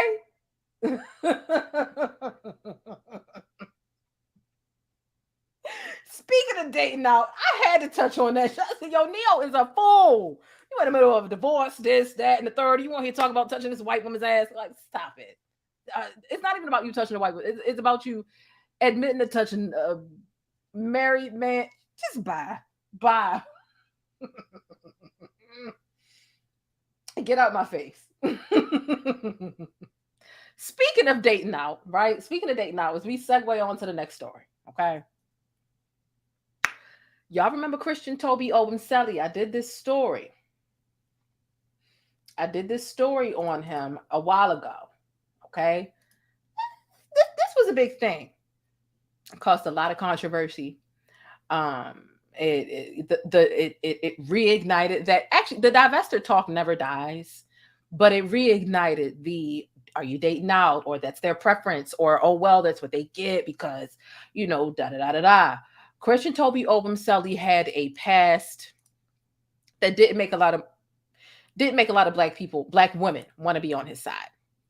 There was pretty much nobody but his family taking up for him, right? And so Evie Jibs, you crazy. Somebody who came into the chat, they said, hey, are your elbows dark? Bye. So, no, seriously. The thing about Christian Tobey Obumseli, he had a lot of disparaging things that he said in his past. And black women, it was an extreme amount of unity from us that I was honestly shocked, but pleasantly surprised about, because we really weren't having it. Like, we weren't having it once we figured out what Christian Tobey Obumseli, what his rhetoric was like towards us. It's not the fact that you decided to date out. It's you degrading black women in the meantime. So I did some coverage on Christian Tobey Obumseli. We do have an update for the people who don't know it, just to refresh your memory. I want to let you get into a little bit of something just to refresh you. Okay. On your wrist, DaBaby. Sunday evening, Miami police were called to the Paraiso condos in Edgewater, where they found Christian stabbed near lifeless. Medics rushed him to Ryder Trauma, where he later died. Police say this was a domestic situation, and they detained a woman not too long after the stabbing after they arrived. But she, Baker acted, meaning that she had to involuntarily be taken to a mental health hospital. That woman has not been formally charged, so we are not identifying her. But Florida's Baker Act requires up to a 72-hour hold for evaluation. So I did a story on a 27-year-old black man who was stabbed to death by his white girlfriend. And immediately after his white girlfriend stabbed him to death, she turned around and posted several thirst traps to her OnlyFans immediately afterwards. She's now claiming mental health and being protected by the Baker Act. Now, the victim in this case is Christian Tobey, and it turns out he's a colorist. Let's take a look at some of his old tweets, because it seems as though he was very anti-black and he really despised black women. But before I get into this update about this viral story, which I'm sure will spark a really interesting dialogue, make sure y'all subscribe to this channel and hit thumbs up for more black news and breaking celebrity updates. Now back into Tobey. Tobey tweeted in 2012, one of my followers is saying that black girls are born knowing how to shake their ass. And I say, honestly, I don't care, because black girls ain't my type.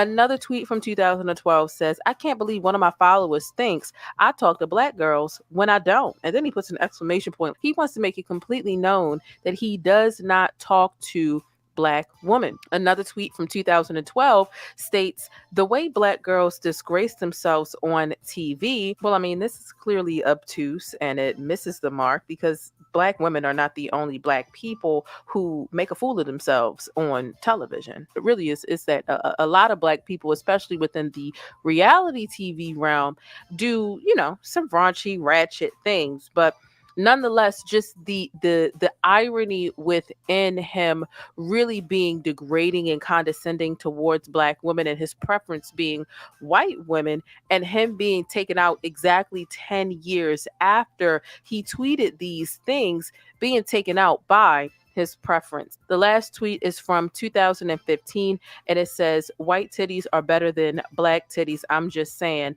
haha. Well, he thinks it's funny to really put white women above black women. I found it really pertinent to give you all this update, as I told you in the initial reporting of this case that I will be following. If you haven't caught up already, check down below in the description box. The link is down below. Now, in the previous video, I shared with you the witness and neighbor statements, as well as accounts from family and friends of Christian Tobey. Now, this opens up a really layered discussion about divesting and whether divesting outside of the black community is a risk worth taking. I'm your girl, thePLAINESTjane. Keep your sticky and real down below in the comment section. Do these tweets make you feel less sorry for Christian himself? I do still send my personal condolences to the family, but to hear black men really just condescend and place white women above us and really despise us this way, but then to feel bad that they flock towards their preference. And not only did their preference give them hell, but their preference is the ultimate reason for their demise. It makes it a little more difficult to really empathize, and it kind of makes black women really want to sit out this fight. And this is another one of those stories that ultimately shines a light on how white tears are prioritized over lost black life. I want to hear from y'all down below in the comments. I can't wait to chop it up for you. Keep it sticky and real. Don't forget to consider subscribing to this channel for more black news and breaking celebrity updates. I'm going to catch y'all in the next video. Y'all stay beautiful, black, and blessed. Until the next one. But that's it. If you want to catch more of my commentary on black culture or vital and trending information, be sure to subscribe by hitting that little circle in the middle of the screen, or I'll catch you in one of these rectangles to the right. All right. So that is one, right? A portion of my coverage of this situation. Just kind of refreshes your memory about said situation. And there were some additional things that had came out, such as some disparaging remarks, right, about that the girlfriend had made. And I want to get into that. She's an OnlyFans worker, and she really kind of gloated about some of the less than positive things that she had said or done. So this was a video that I made when a lot of the chips had kind of already fell, and she was on a podcast and she said some things that kind of had people giving her the side eye. So I want you to see that too. I'll videotape her right now. You should go. So I think this was the day after she literally got caught out having a casual drink at the bar after she stabbed this man to death. Again, once black women found out what his sentiments were, wasn't our fight. Although this was a black woman who had caught him out at the bar. Yeah, you should go. Because you just killed your boyfriend. Yeah, you did. Yeah. And yeah. Yeah. Okay. Cool.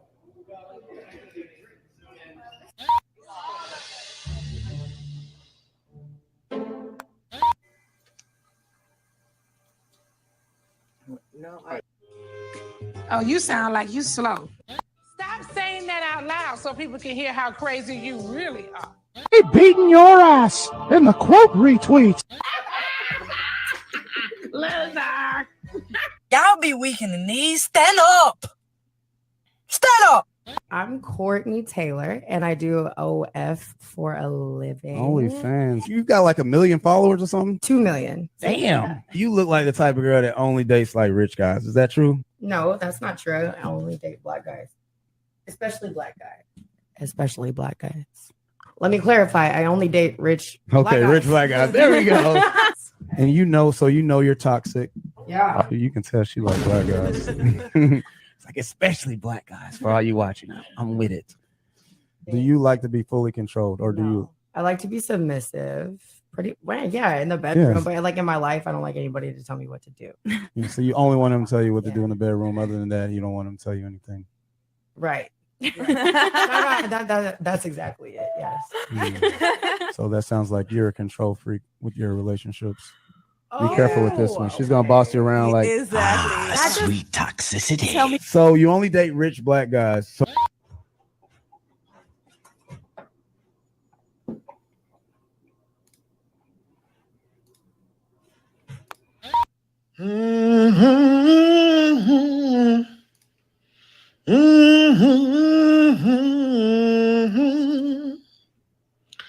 Just looking out of the window. Rolex on your wrist, a plain Jane. All right. And that was that. That was just to give you kind of a refresher on this situation. Okay. And let's give you the update. Okay. The update is that she's been charged with murder. Okay. This was a situation again. I covered this. And when I first covered it, and I'm just thinking, okay, black guy gets killed by a white woman who was his girlfriend. This is terrible. As soon as these tweets came across my desk, which was probably after I ended my initial coverage live of this situation, I was like, oh no. Oh, no. You won't catch me out here sticking my neck out and, oh, we need justice. Y'all need to make more noise for this man. Absolutely not.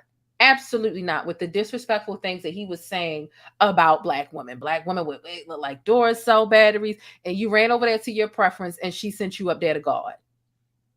You went up there first. Kevin Samuels went up there second.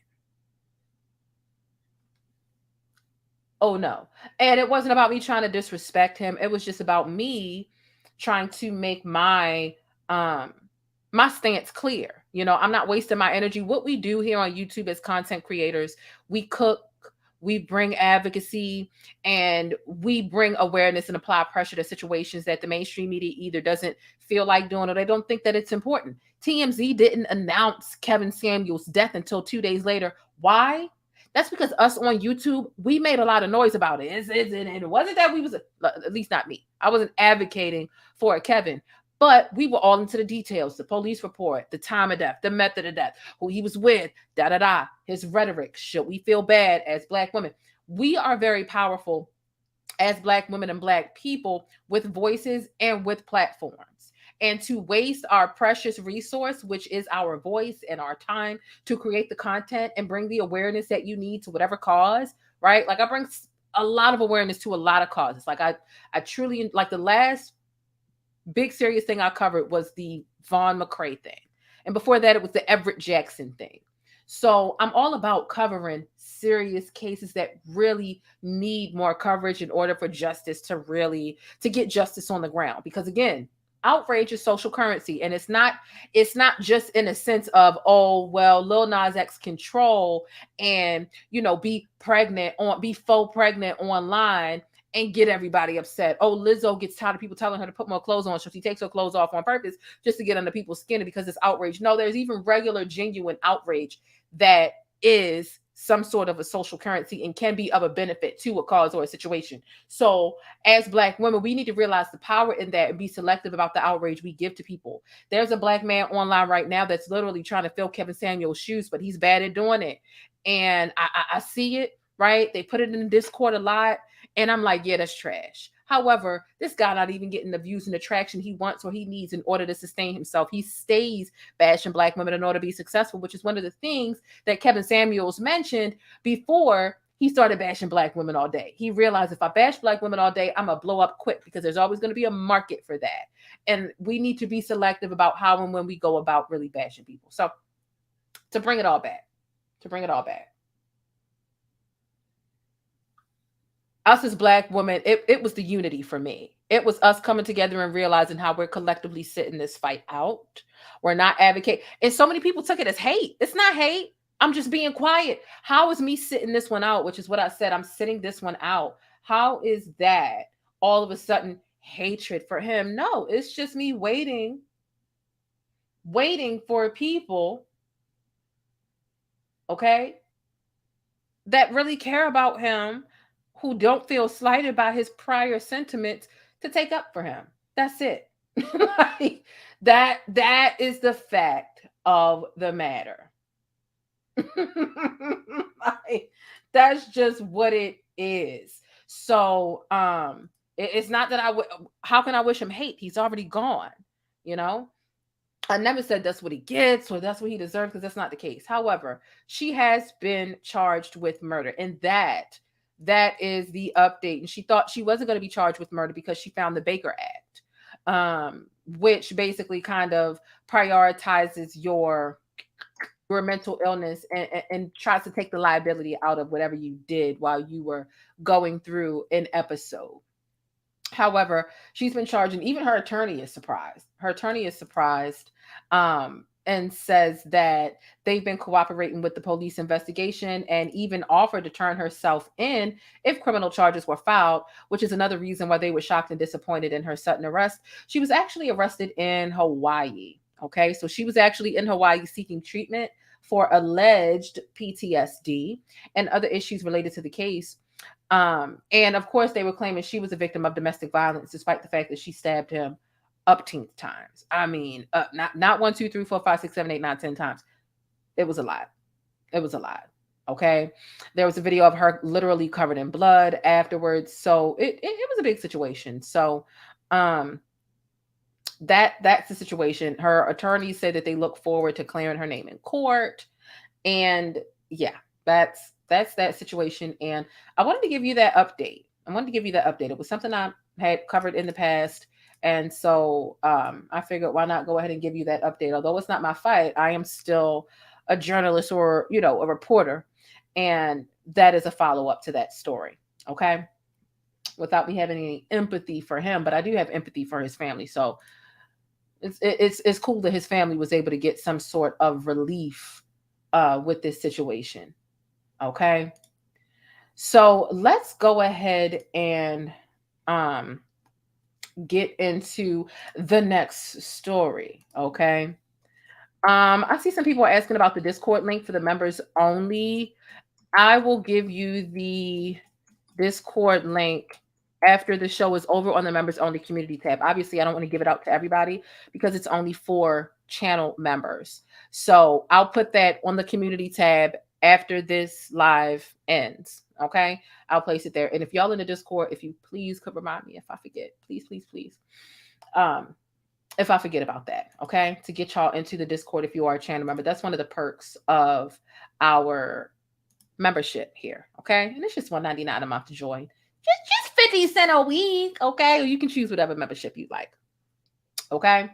Let's get into the next subject. We got a Sesame Street update. What is with all of this mascot discrimination when it comes to these companies that cater to children or children entertainment? Like, I mean, it's been a lot of that, okay? A lot of that. And we have an update. Are we buying it? Are we not buying it? I don't know. Here's what I'm going to say. If you are here under the sound of my voice right now, hopefully you hit thumbs up, okay? Hit thumbs up on the video, okay? It's 386 of us here right now. There are 258 thumbs up, so we need more people to pay their fare. I see it's some people on the bus that ain't paid. Some of y'all riding for free. Don't make me fight you, because I will kick you off and fight you. Okay? Flat out. Let's pay. Right, Leo? Exactly. Did you hear what he said? He said pay. Right? Exactly. Tell him to pay. Right, Leo? I know. That's what I'm saying. Come on.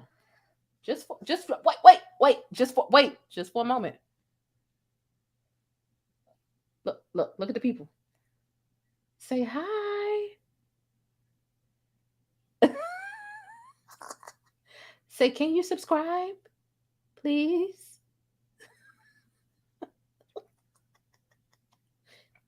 You sick of it?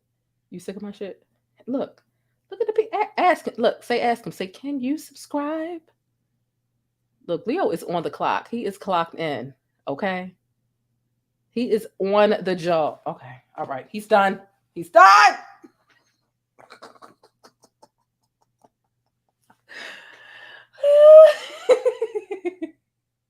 He is done. He be so sick about Ish.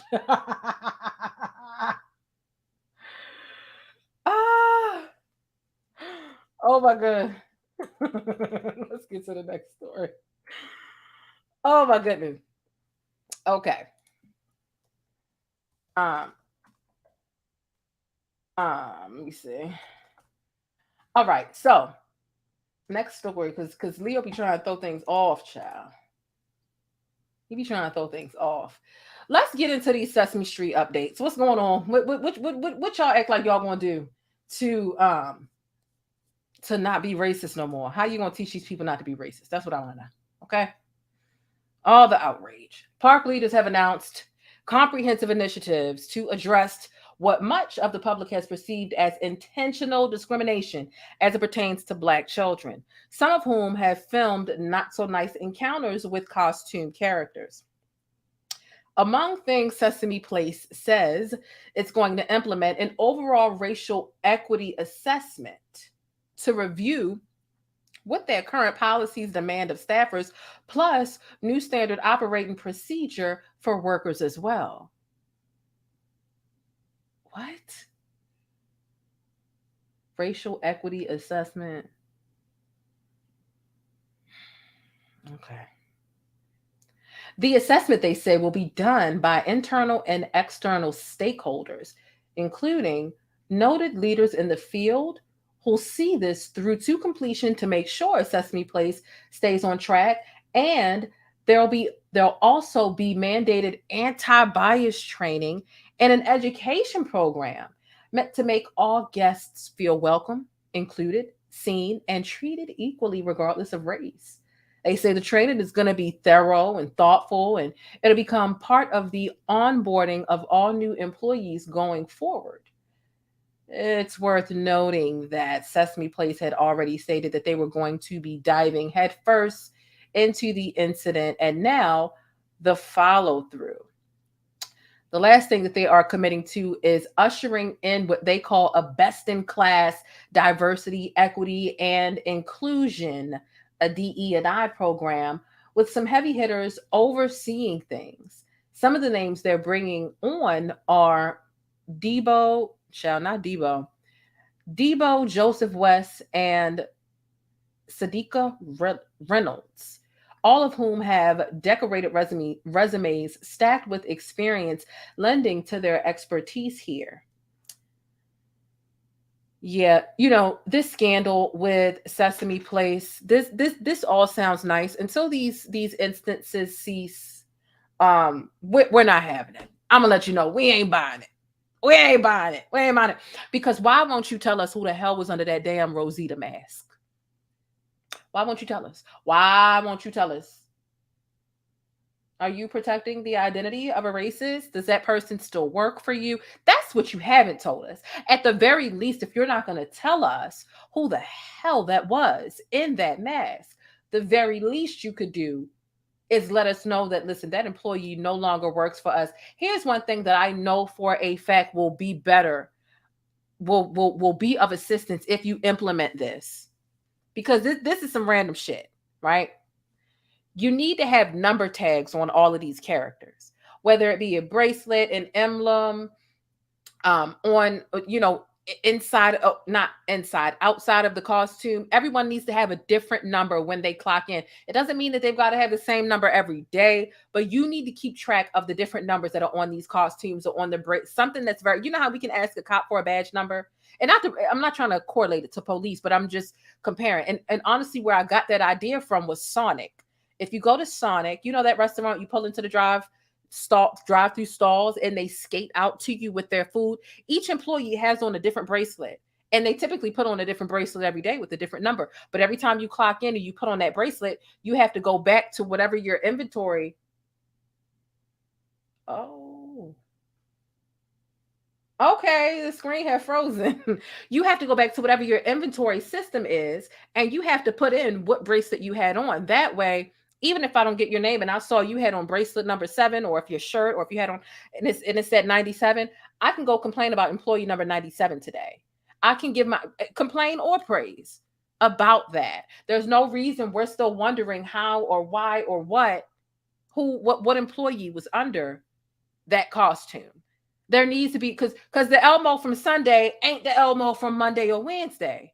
So, and the Elmo from this morning, from the morning shift, might not be the Elmo from the night shift. So how do I complain, and how do you realistically hold an employee accountable for misconduct if, when I call and say the AM Elmo did something, you as a company don't even know who the hell the AM Elmo is? How? You mean it's just not possible? Everybody that goes to work there don't show up and put on the same costume every day.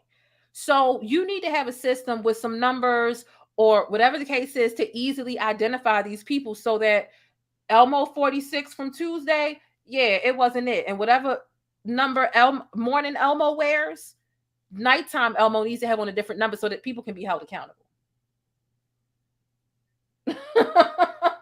Like, it just makes sense. It makes sense.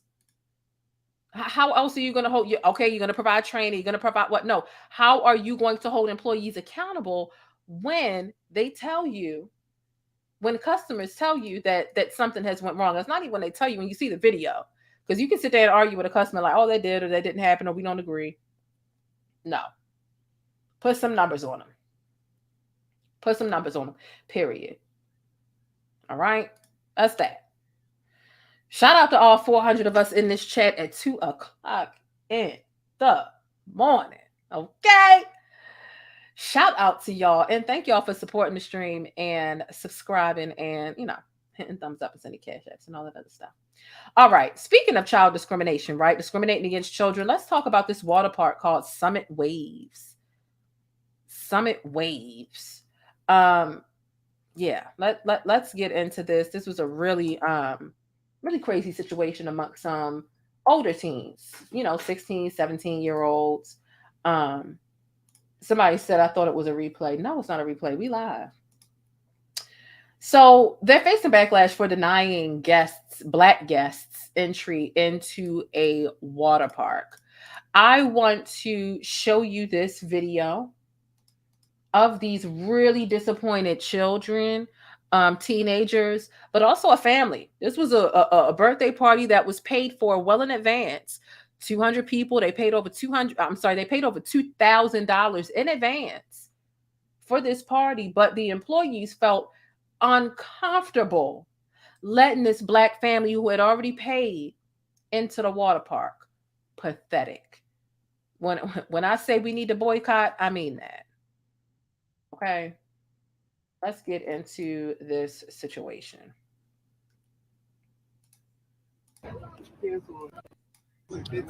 We had a very much. Cancel on the kid's birthday party, a private party, because of You're not comfortable. because you're not comfortable with what are you uncomfortable with? Because we're black. Outreach. Because we're black. Because we're black. Because we're black. Because we're black.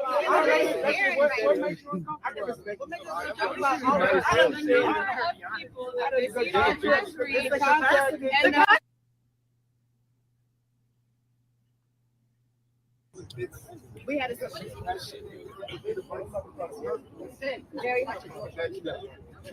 Cancel on the kid's birthday party, a private party, because of You're not comfortable. because you're not comfortable with what are you uncomfortable with? Because we're black. Outreach. Because we're black. Because we're black. Because we're black. Because we're black.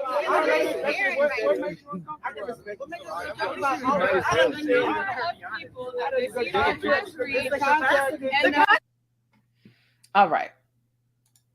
So that's that situation, right? Despite the fact that these teenagers, they were what? I think one was 16, one was 17, some of the main ones, but they wanted to have some fun with their friends before school started back up. And that's literally what they said. I'm gonna read you a quote in a moment.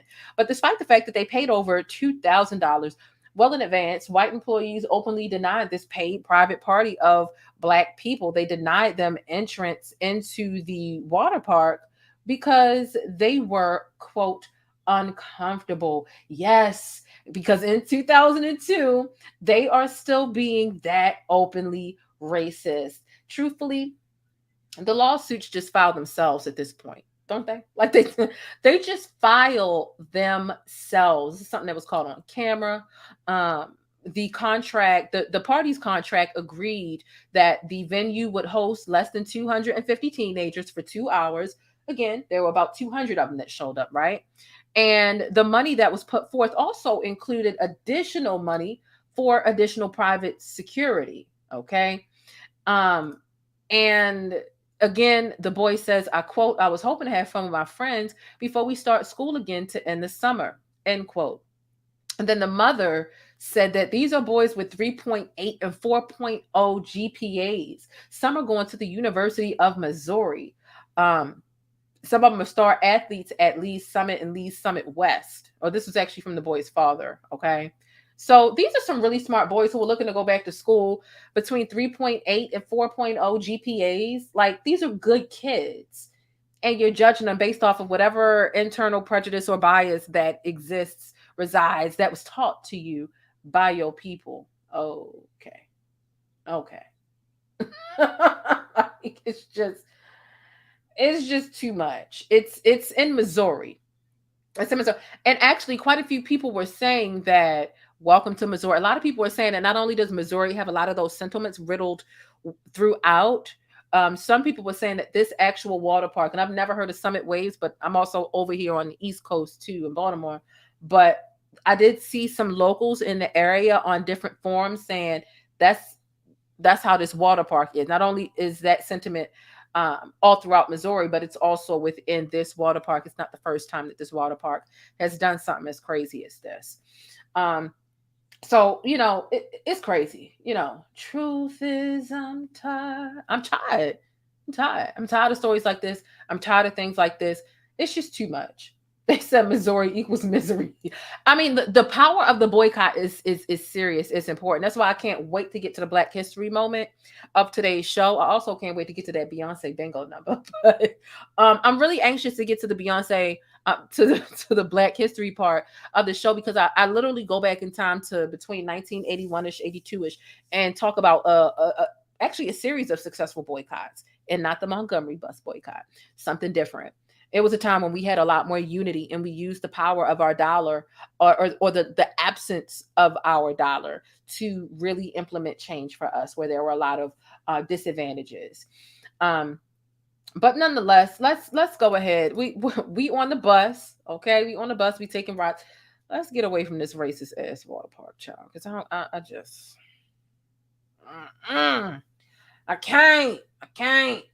Y'all know here on the Black News Bus, we talk about celebrities, we talk about real world stuff, we talk about viral topics and videos, but we talk about what's going on social media as well. And sometimes I just want to stop and visit one of y'all grandfathers. Yes, I want to stop and visit one of y'all grandfathers.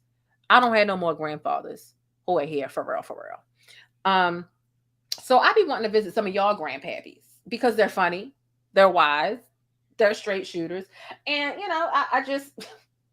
I find them to be really funny. So we about to stop past and visit one of y'all grandfathers. One of y'all need to let me know who's grandfather. Roll us on your wrist, DaBaby. Okay, I just want to know. Because he's hilarious.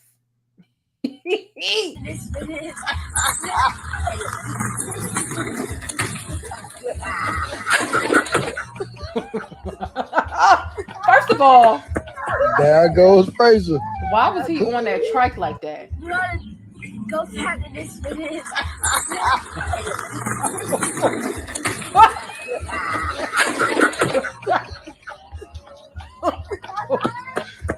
There goes Fraser. go back to this for this.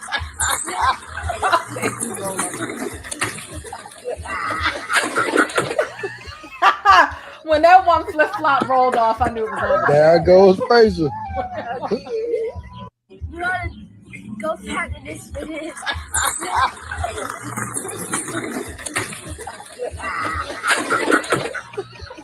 He done broke the There kid's goes tricycle, child. What is this? Tricycle or big wheel? I forget. This is your granddaddy. This is your granddaddy. This is your granddaddy.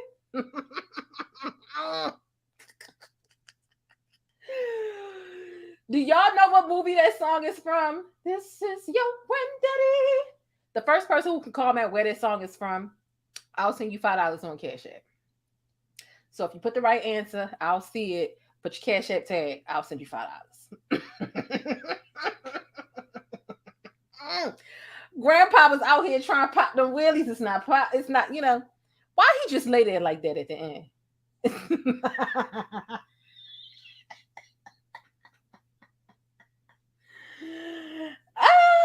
Okay, so the first correct answer I see is from Andrea Elizabeth. She says Meet the Brown. She put the specific movie.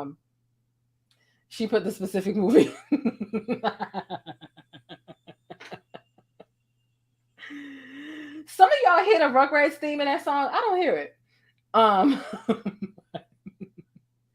Andrea, you can put your Cash App in the Discord if you want, and then I'll send it to you when we end the live. And thank y'all for participating in the game. I like having little random giveaways, even though we still have another grand scheme of a giveaway in this video. But yeah, I like visiting y'all grandfather. Who grandfather was that? Whose grandfather was that?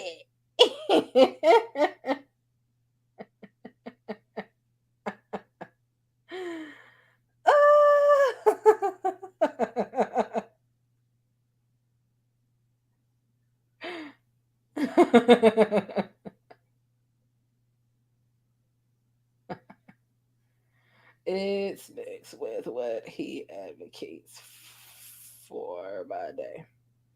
Okay.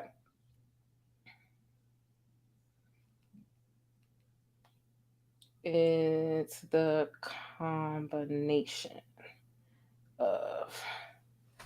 All right.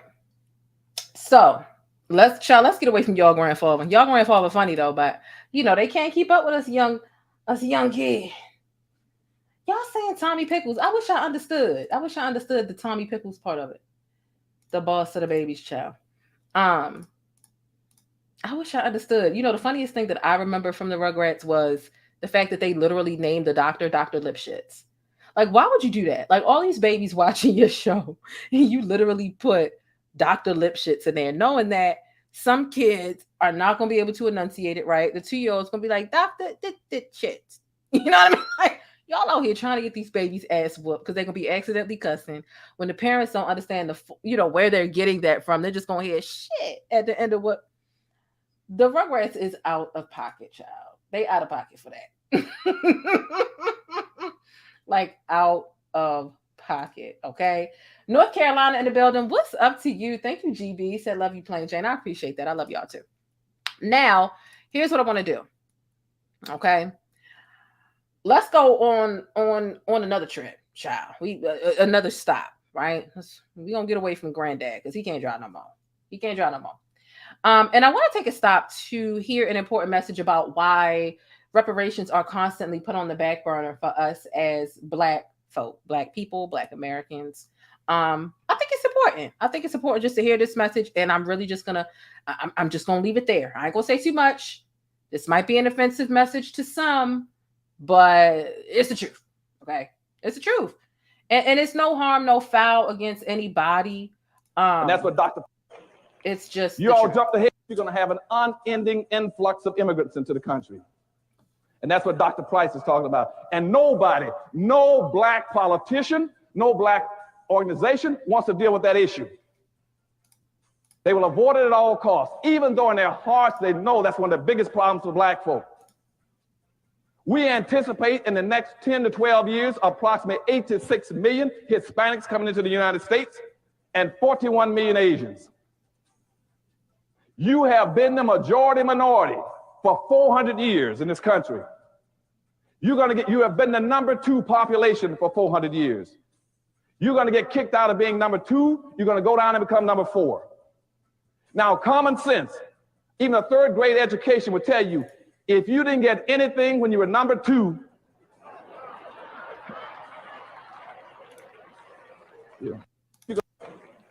you all jumped ahead of me, but anyway, you can guess what you're going to get when you become number 4. And the worst part about it is as you descend and go down to number 4, those other groups are going to go up. And as they go past you, you're going to have major racial clashes in this country. You're going to have fights all over this country between blacks and Hispanics, blacks and Asians, blacks and poor whites. And black folk cannot fight all these groups. Everybody can not always be against black folk. They know that we are vulnerable and we are defenseless. And we cannot fight those groups. You all jumped ahead of me, but anyway. Look, I was 1 day old. I wasn't today years old because I actually came across this this clip yesterday. But it's easy to have faith. Matter of fact, no, it's difficult to have faith and really realistically attaining reparations as Black people. But we're busy waiting on reparations while others literally migrate to this country to get all sorts of government funded grants and handouts for simply existing in a quote unquote foreign country. It's nothing against immigrants. It's just the reality of when we aren't the majority minority anymore, we're not the priority either. And so I'll just leave it there. And so it's a lot going on. We got all the, foundational Black Americans talk. I see reparations trending at least once a week. I see things from the foundational Black Americans, the FBA, trending once a week. And I do commend them on really creating these dialogues and these movements and creating the awareness and even having like an underground funnel to really help people understand and to put together a legitimate movement, not just in a digital sense, but in a real sense. And I like the way that it's being done, because a lot of the most important conversations aren't being had out in public in front of the enemy. If we have these conversations about how we're going to rebuild and how we're going to take our power back in front of the people who oppress us, they're not going to do anything but put up roadblocks for us. So it's important that they don't know about our plans if we're serious about this. And if we want rights, outside of just wanting reparations, we want what's ours. We want fairness. We need the resources.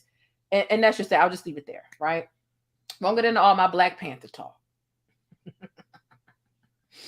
However, it's just a little something to make you think, okay? It is just a little something to make you think. And look, I want to get into this Black History moment, but first I want to get into just a couple of my final thoughts and unanswered questions about all the topics we discussed today before we get to the Black History moment and before we get to the sticky note.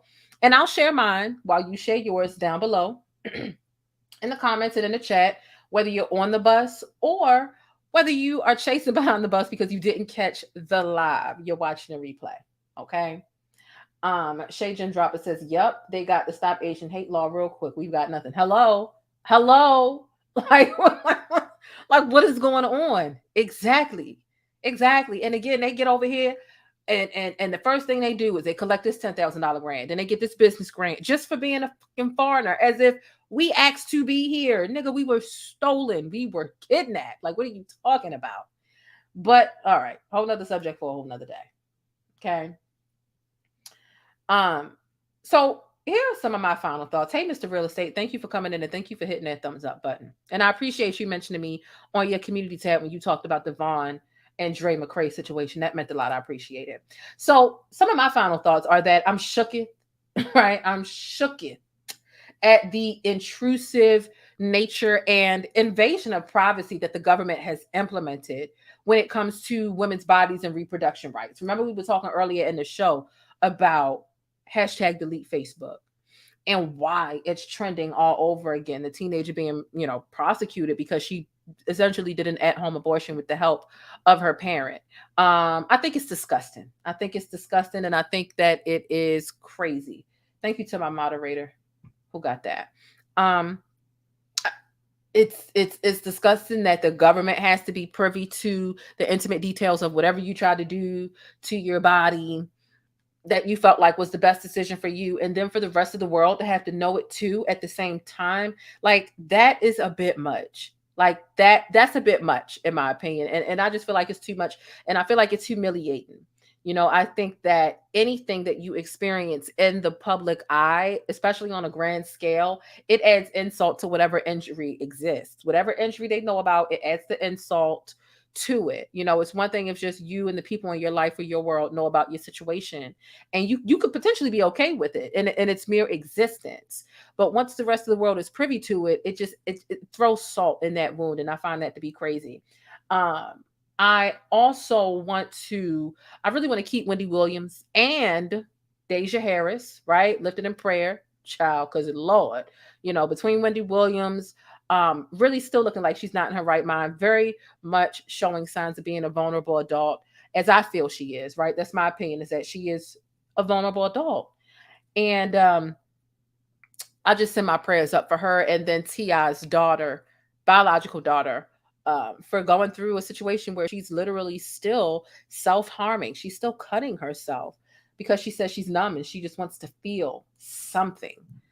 That's really sad to know that you have a father that's such a public figure, and the only time they want to stand next to you publicly and make a statement about it is when they feel like they're dominating you or exerting power over you. And then it's, let me stand up next to you because this is how I feel, and I don't care how the world feels about it. But when it comes time to you really needing help, you aren't able to stand next to your child. Like, that's crazy to me. And hopefully she has a great support system. What I want to know from you all is, I feel like she does need a support system. Do you think that her parents are the right people, or do you think she needs to go like outside of her parents and find another support system? Like, what can be done if her current group of friends aren't really giving her the healing that she needs? Do you think that therapy would help? Do you think she should try to mend the relationship and tell T.I., hey, I need you to step up and be like emotionally present for me. I need you to be available. Like, what do you think is really going on outside? Yeah, a lot of people are saying outside. Okay, got you. And yes, I am getting thick, and I still look good. Face card, don't decline. Okay. But yeah, I think she needs to go outside of them. I would hate to say, don't tell them what you're going through, lock them out. When a child, and I'm not even just saying a child like 0 through 18, when someone who has parents locks their parents out of their personal thought, it means that they don't feel safe there. They don't, and it's clear that Deyjah doesn't feel safe with her dad. I mean, whose dad would go and, number one, be as intrusive to do those hymen checks, and two, to broadcast it to the world? That's crazy. That's crazy. And I just wish her the best. I'll always talk gentle about Deyjah because she's very unproblematic. She's a sweet girl. She's never in the blogs for anything crazy. So I just wish her the best. Really sad situation. I want to spend another moment circling back around to Issa Rae. She's really that girl. Issa Rae is really that girl. Kudos to her for doing something else positive and for the betterment of humanity. Shout out to her, donating to that crazy fiery crash in LA, 10 minutes from Inglewood, and donating to that family so that they have some financial assistance with moving forward with the funeral services. And they've got a lot of funerals to deal with. Her, the unborn child, the 11-year-old, and then there was another person in the car as well that I think is presumably the child's father. Really unfortunate situation. Okay. And so that's that. And on the note of Issa Rae, have any of you all checked out Rap Shit? Y'all know Issa Rae is really good at writing these shows. Insecure obviously was amazing. Still is amazing. Okay. But she came out with rap shit too. And I ended up watching it on accident, the first 2 episodes. It's good. Drop a 6 in the chat if you've seen rap shit. I didn't expect it to be good. I really did. It's not that I didn't expect it to be good. I just didn't think that I was going to watch it. It's really good. It's really good. I definitely recommend y'all watch it. I know at least the first episode is available for free here on YouTube. Not sure about the second one.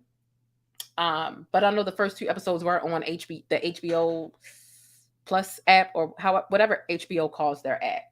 Oh, some people seen it. Cool. Amy seen it. D. Sanders seen it. I thought it was really good. It was really good. My next binge show app. I think it's on HBO, but like I said, that first episode is available here on YouTube. Might even be the first 2, but I'm not sure. So that was really good. Now. Let's go ahead and get into it. The moment that a lot of you all have been waiting for, especially if you're a channel member, you trying to win that Beyoncé box. If you're a channel member and you are trying to win the Beyoncé box, this is your time, okay? It is time for the Beyoncé box bingo number. Let me go ahead and put it on the screen and make it big for you, okay? I ain't gonna flash it all for half a second and you gotta try and figure out what it is, okay?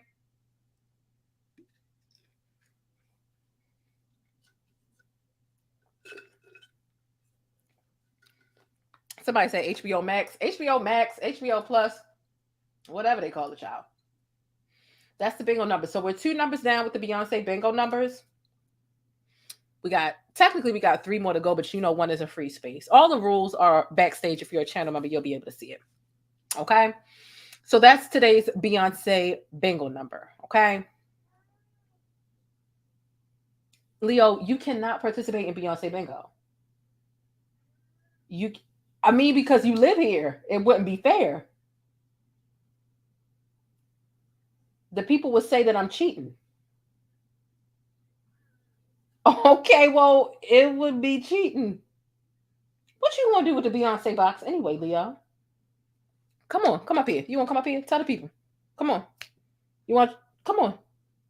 You want to tell the people what you would do with a Beyonce box? Come on. Yeah, well, come on. Do you want a treat? Okay, that's what I thought.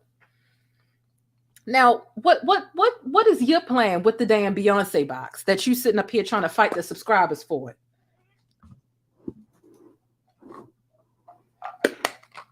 Okay, keep in mind, this is your last payment. You typically get it when the video is over. So when the video is over, don't ask me for nothing because this is it. Okay? Wait, excuse you.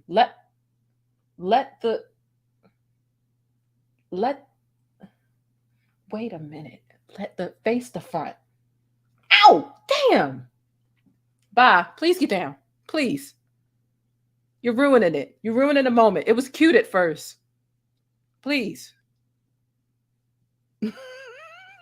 Leo, please get down. Get down.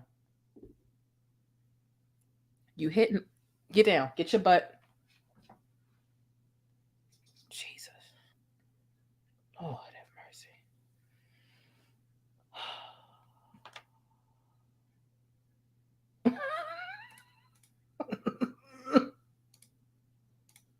Yes, that's what it is. Pounce. Okay, child. I forget everything that I was talking about. I have no clue whatever the hell I was talking about. I have no clue. I really don't know because Leo's messed it up. So here's what we're going to do. I'm trying to that was just 28 seconds. Keep my wife's name out your Will Smith just smacked the shit out of her. Will Smith just smacked the shit out of her. Will Smith just smacked the shit out of her. Will Smith just smacked the shit out of her. Okay, that thing be bumping. Leo, get down. Get down. It's not a thank you, because it's not a question.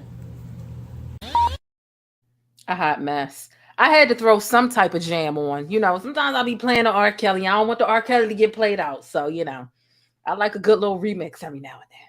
All right. Now, we got Beyonce bingo number out the way. Let's get into Black history. Then we got the sticky note. And look, it's been an amazing bus ride.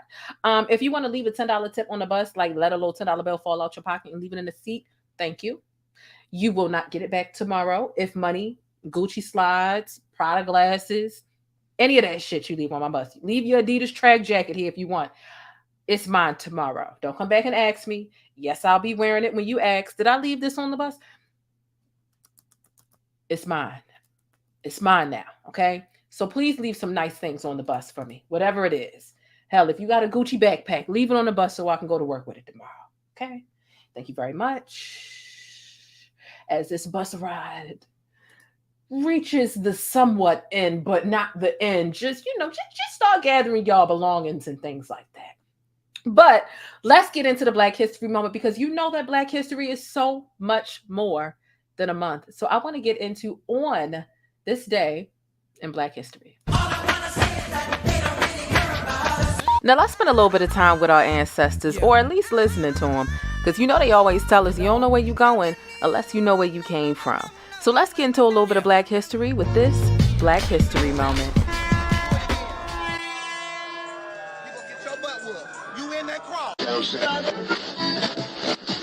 They got me in the system. Why they gotta do me like that? I know I can be what I wanna be what I wanna be. We've got love for y'all, which I don't know. Just about the feeling.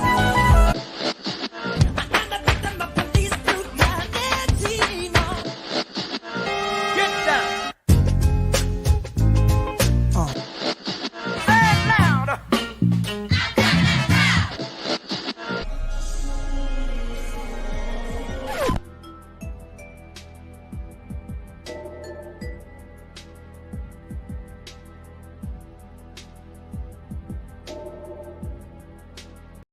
All right, and we're back. Let's get into a little bit of Black history, because y'all know that's my thing. Black history makes me happy. You can never have too much Black history in your life as a Black person, because if you don't know where you're going, okay, well, if you don't know where you came from, then you don't know where you're going, okay?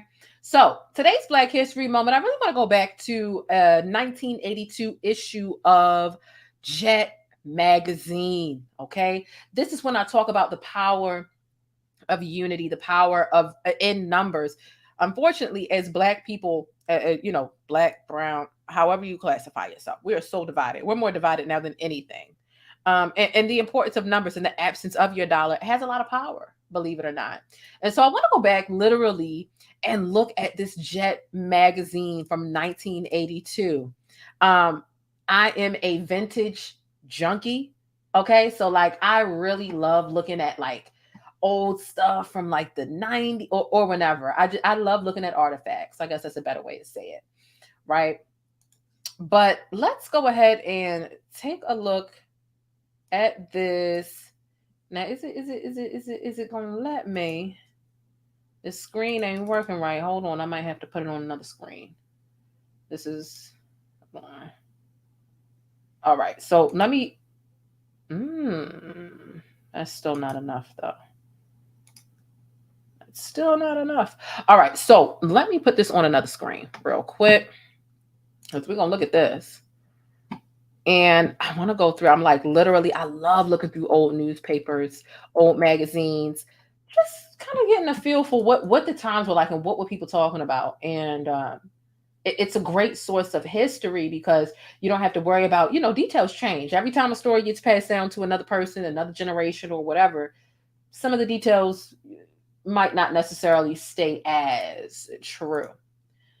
So let's go ahead and get into, all right, boom, boom, boom, bang. Okay, here we are. Let's get into this magazine. Now, first of all, the cover takes you back in time. This is the September 27th of 1982 issue of Jet magazine. Like, does this not make y'all tingle inside? Like, looking at the times back in the day? Like, what? Different strokes? Oh my gosh. Maybe it just makes me tingle because I'm just like that. But, you know, we had Jet and Vibe magazine. Later on, we got Word Up. But before that, we had Essence. Like, I do miss that era of the 90s and the early 2000s, is just walking into the market or whatever store and seeing all of those magazines that were all like really about us. Okay. The black ass hairstyles from the 90s and so on and so forth.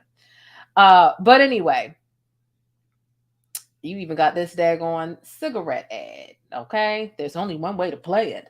Play it cool with these cigarettes. It's a shame how they used to I do remember how they used to craft the cigarette commercials back in the day, and it was pretty predatory and unfair. They was even using children to sell cigarettes. But anyway, let's get into this, right? Found this earlier, and this is something about a boycott, okay, with us and Budweiser. Let me make it a little bit bigger, okay? This says Push. This was like an organization of Black activists, okay? We'll get into talking about Reverend Jesse Jackson up in here as well. So Push urges Blacks to boycott Budweiser beer. Now, Budweiser beer was, like, their bigger company was Anheuser-Busch Brewery. And I know I'm pronouncing that wrong, so I'm not even going to bother trying to say that. I'm just going to say Budweiser Brewery, okay? But this was their parent company that you can see here on the screen. It says, criticizing the Budweiser Brewery for having a no-talk policy, okay? And look, if you haven't already taken a moment to hit thumbs up, please do. I put a lot of effort and energy into making sure I prepare a really good show and something that's really fulfilling for you all, something that's different than what the blogs are going to do. The blogs are just going to put some of the most ignorant stuff in front of you all day long because it'll go viral. Like, that's just science. So I try to make sure I'm diligent in making sure I include stuff that's funny, stuff that might be viral, but also stuff that you can take with you after the show. And it's of value. The ignorant stuff that Boosie or whoever the hell says, it's not of value. So thank you so much for supporting the show in whatever way you do, even if it's just by hitting thumbs up or subscribing to the channel. That does mean a lot to me. Okay. So criticizing the Budweiser Brewery for having a no-talk policy toward Push, which seeks to establish a trade, not aid relationship. Operation Push, President Jesse Jackson called upon Blacks to boycott Budweiser beers, right? This was the Push's president. And calling for a national boycott of beers produced by the St. Louis-based brewery, Reverend Jackson said such action would bring positive results because Blacks are responsible for 15% of the beer company's total business and 22% of the top 50 markets where most Blacks live. He said research by Push reveals that Blacks spend $800 million worth, okay? Blacks spend $800 million with the Budweiser beers and the Budweiser beer parent company. But only 1 out of 950 wholesale distributorships is owned by a Black, okay?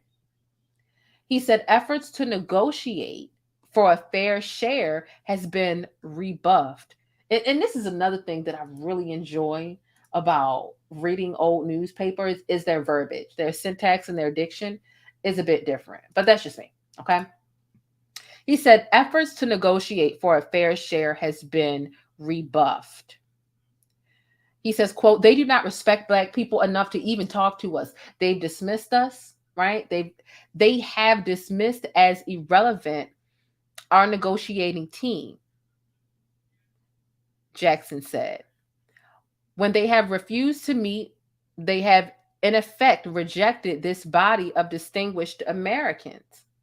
Because Budweiser failed to share basic information, Jackson said a group of Black St. Louis businessmen gave Push 100 shares of Budweiser stock. Okay? Now that's a move. And that is the power of being a Black with some form of ownership. Because let's keep reading, right? Budweiser failed to share basic information. So Reverend Jackson said a group of Black St. Louis businessmen gave Push 100 shares of Budweiser stock. And the Reverend said, now we have the legal right as stockholders to get information. So they wanted to deny regular Black people asking for information like, hey, do you have fair hiring practices? Are you contracting out, to Black people? Are you allowing Black people to be a part of this, or are you not? And they felt like they didn't have to answer. You're not a stockholder. Well, they found some Black stockholders. They gave them 100 shares. Now you have to give me this information. This is the power of UNITY. Hey, you and I. Okay, it's the power of unity. Let's keep reading though.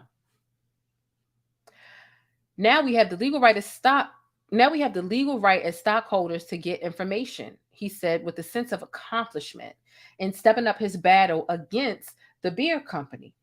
Now Push, which has achieved fair share pacts with Coca-Cola and 7-Up companies and other soft drink distributors, said it wants a similar pact with the Budweiser parenting company.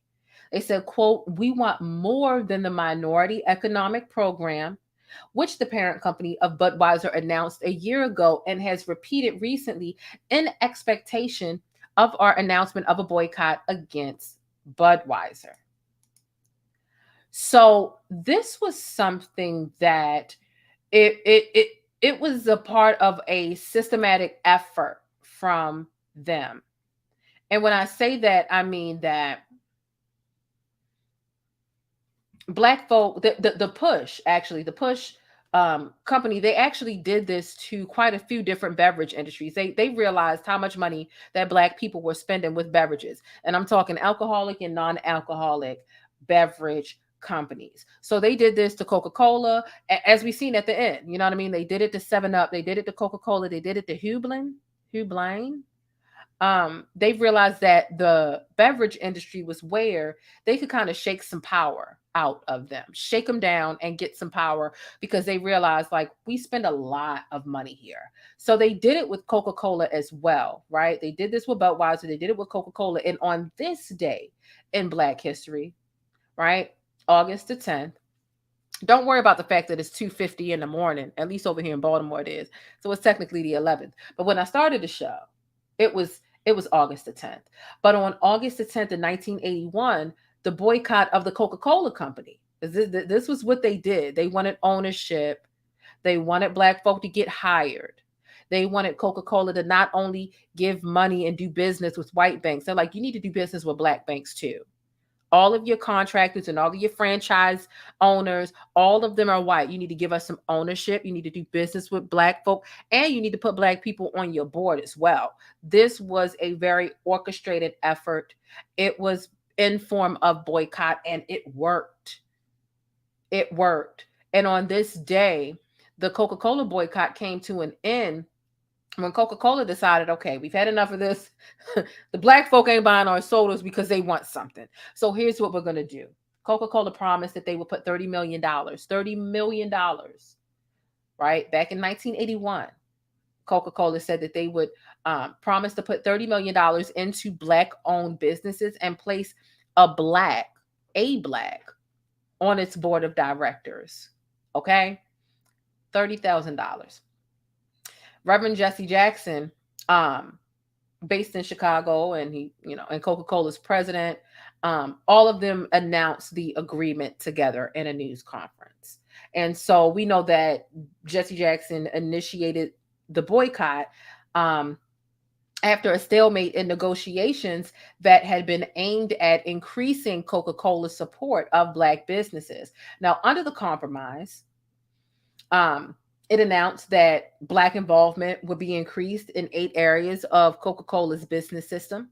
Coke would appoint 32 Black-owned distributorships over the next year and would commit to their success.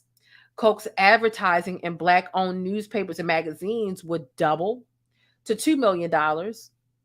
And the company would also seek a Black to join its board of directors, right?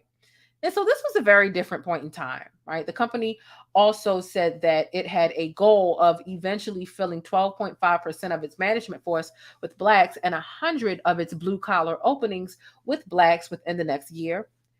Coke also pledged to increase its deposits and loans with Black-owned banks, raise the company's annual contributions to Black organizations to $250,000, and give a Black-owned advertising agency responsibility for a company brand with a budget of $8 million.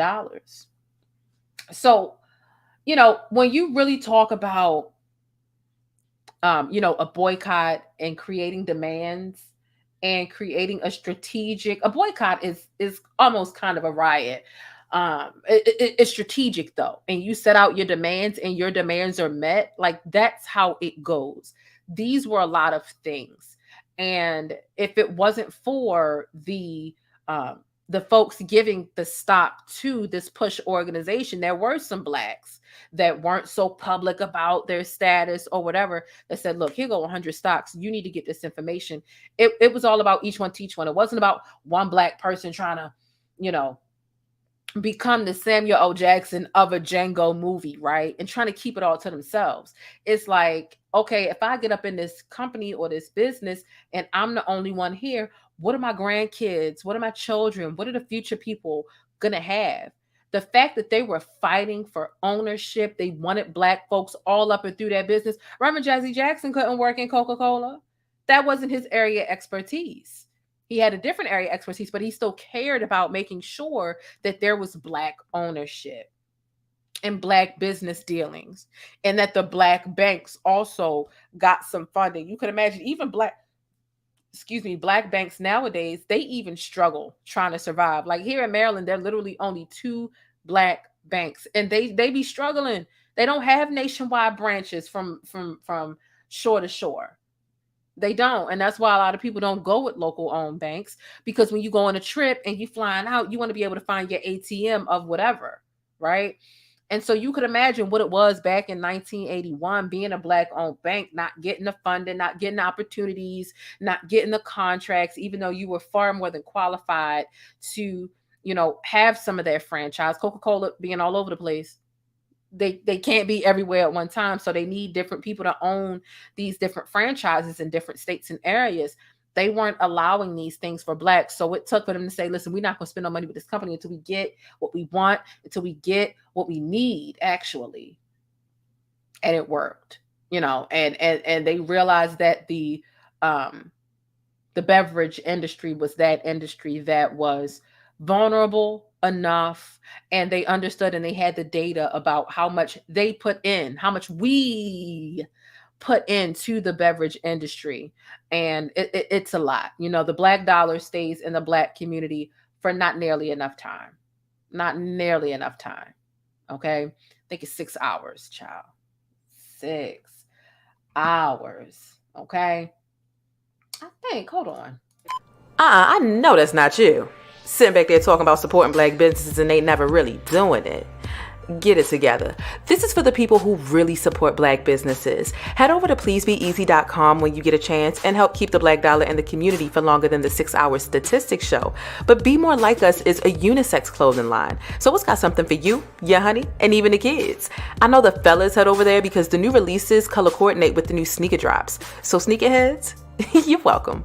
They even have masks over on pleasebeeasy.com. So make sure the first thing you do when you finish this video is head to pleasebeeasy.com for the latest, freshest, unapologetically Black-owned fashion for men, women, and kids.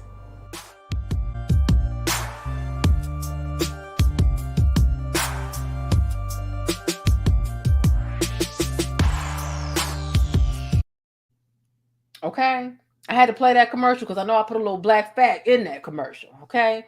That's just how I roll. Okay. No matter what business or brand I'm working with, it's always Black first, Black knowledge, Black power. We can be entertained and be informed at the same time. And that's what I try to do over here on my channel. Okay.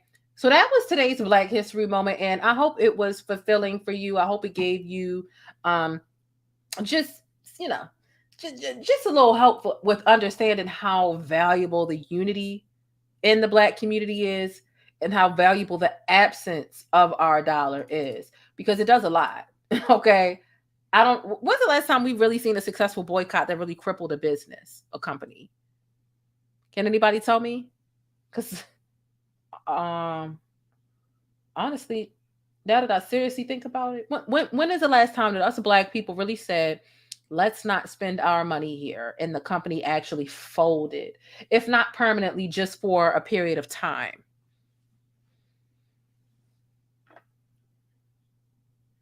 Help me with that. I don't want to just waste your time staring at the camera, but if somebody really does have a legitimate answer, please put it in the comments.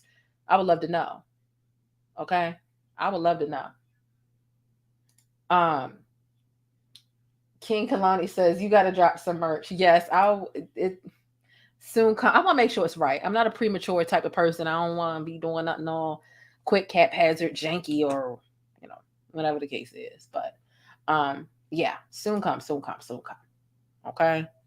I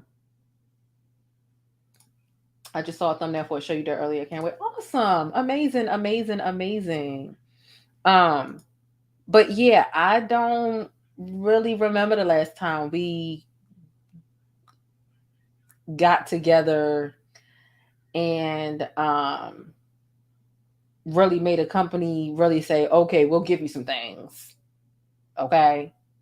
I really don't remember that. Okay.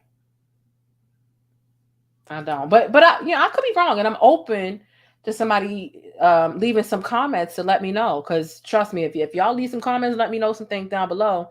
I'll come back in the next video, and we'll talk about it.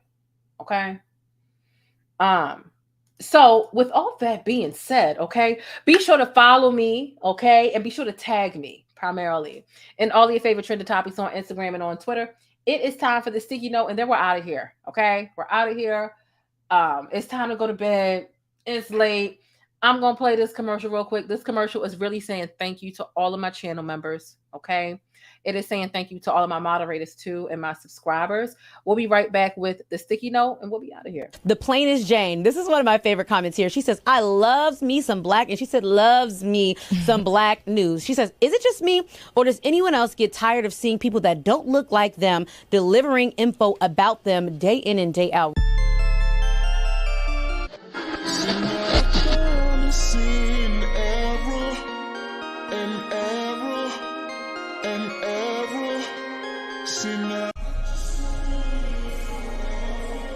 So wait a minute, you ain't joined the channel yet so that you can access special perks over here with thePLAINESTjane? Rolex on your wrist, a plain Jane. Ooh, watch this. Hey, I'm thePLAINESTjane. I'm a cultural commentator and informant, and I provide sticky coverage on trending stories, Black news, Black culture, and everyday topics with a sticky, abstract perspective. So get familiar with the perks. I've carefully curated all of these things, and it's just a little exclusive glaze to amplify the way that you express yourself.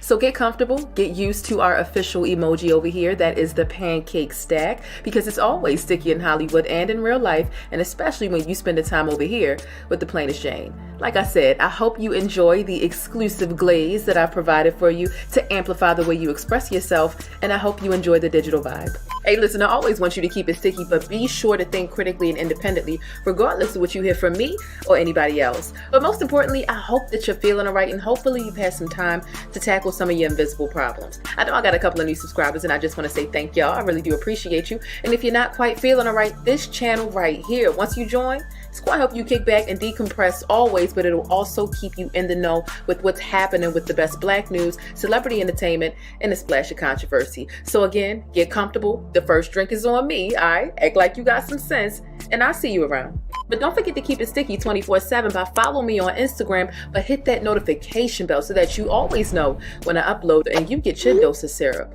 first. Now, with all that stickiness being said, the most important thing I want you to remember about this neck of the woods and thePLAINESTjane is Black Lives Matter. And if you don't agree, Buy pumpkin. That would take you out. I don't play that shit. Now you gotta go for real. it's just that simple. Hey, look, whether you join or not, I do want you to stay beautiful, Black, and blessed. And just know I appreciate your support. I'm your girl, thePLAINESTjane. And let's see what's happening in these virtual streets. You ready? All right now. This could be a crazy ride. I'm warning you now.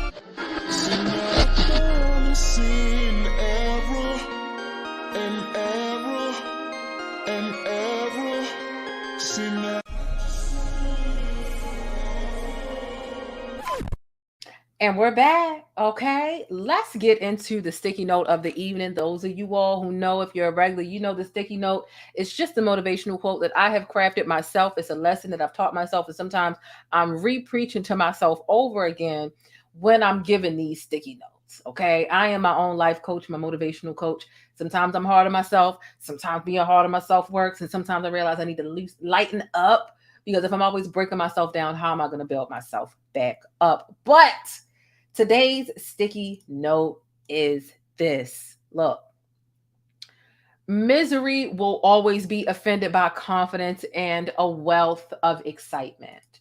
I'm going to say that again.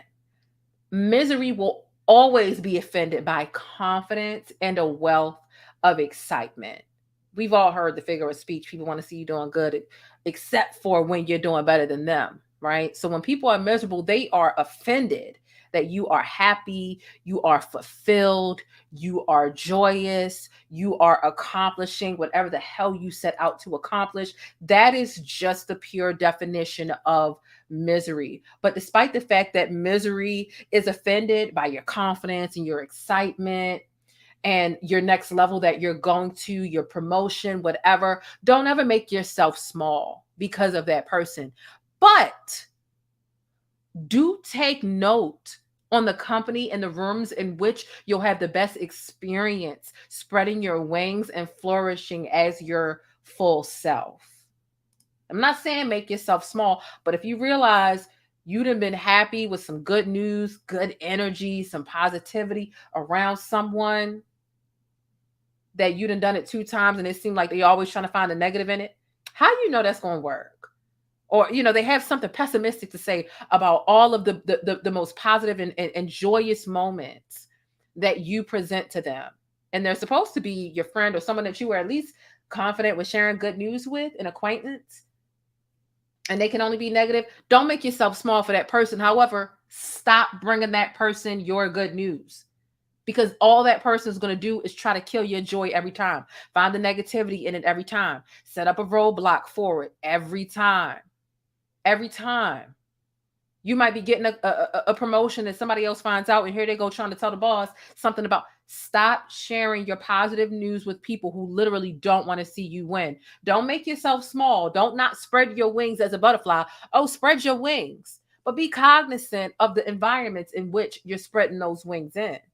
Because some people, when they figure out your plans and they realize how you are headed for success and they aren't, their only goal becomes to set up a roadblock for you. Oh, she on her way here. Now I know her plans. So I can set up a roadblock here. I'm going to do something to deter her from this because I'm miserable and I want her, I want him, I want them to feel the same.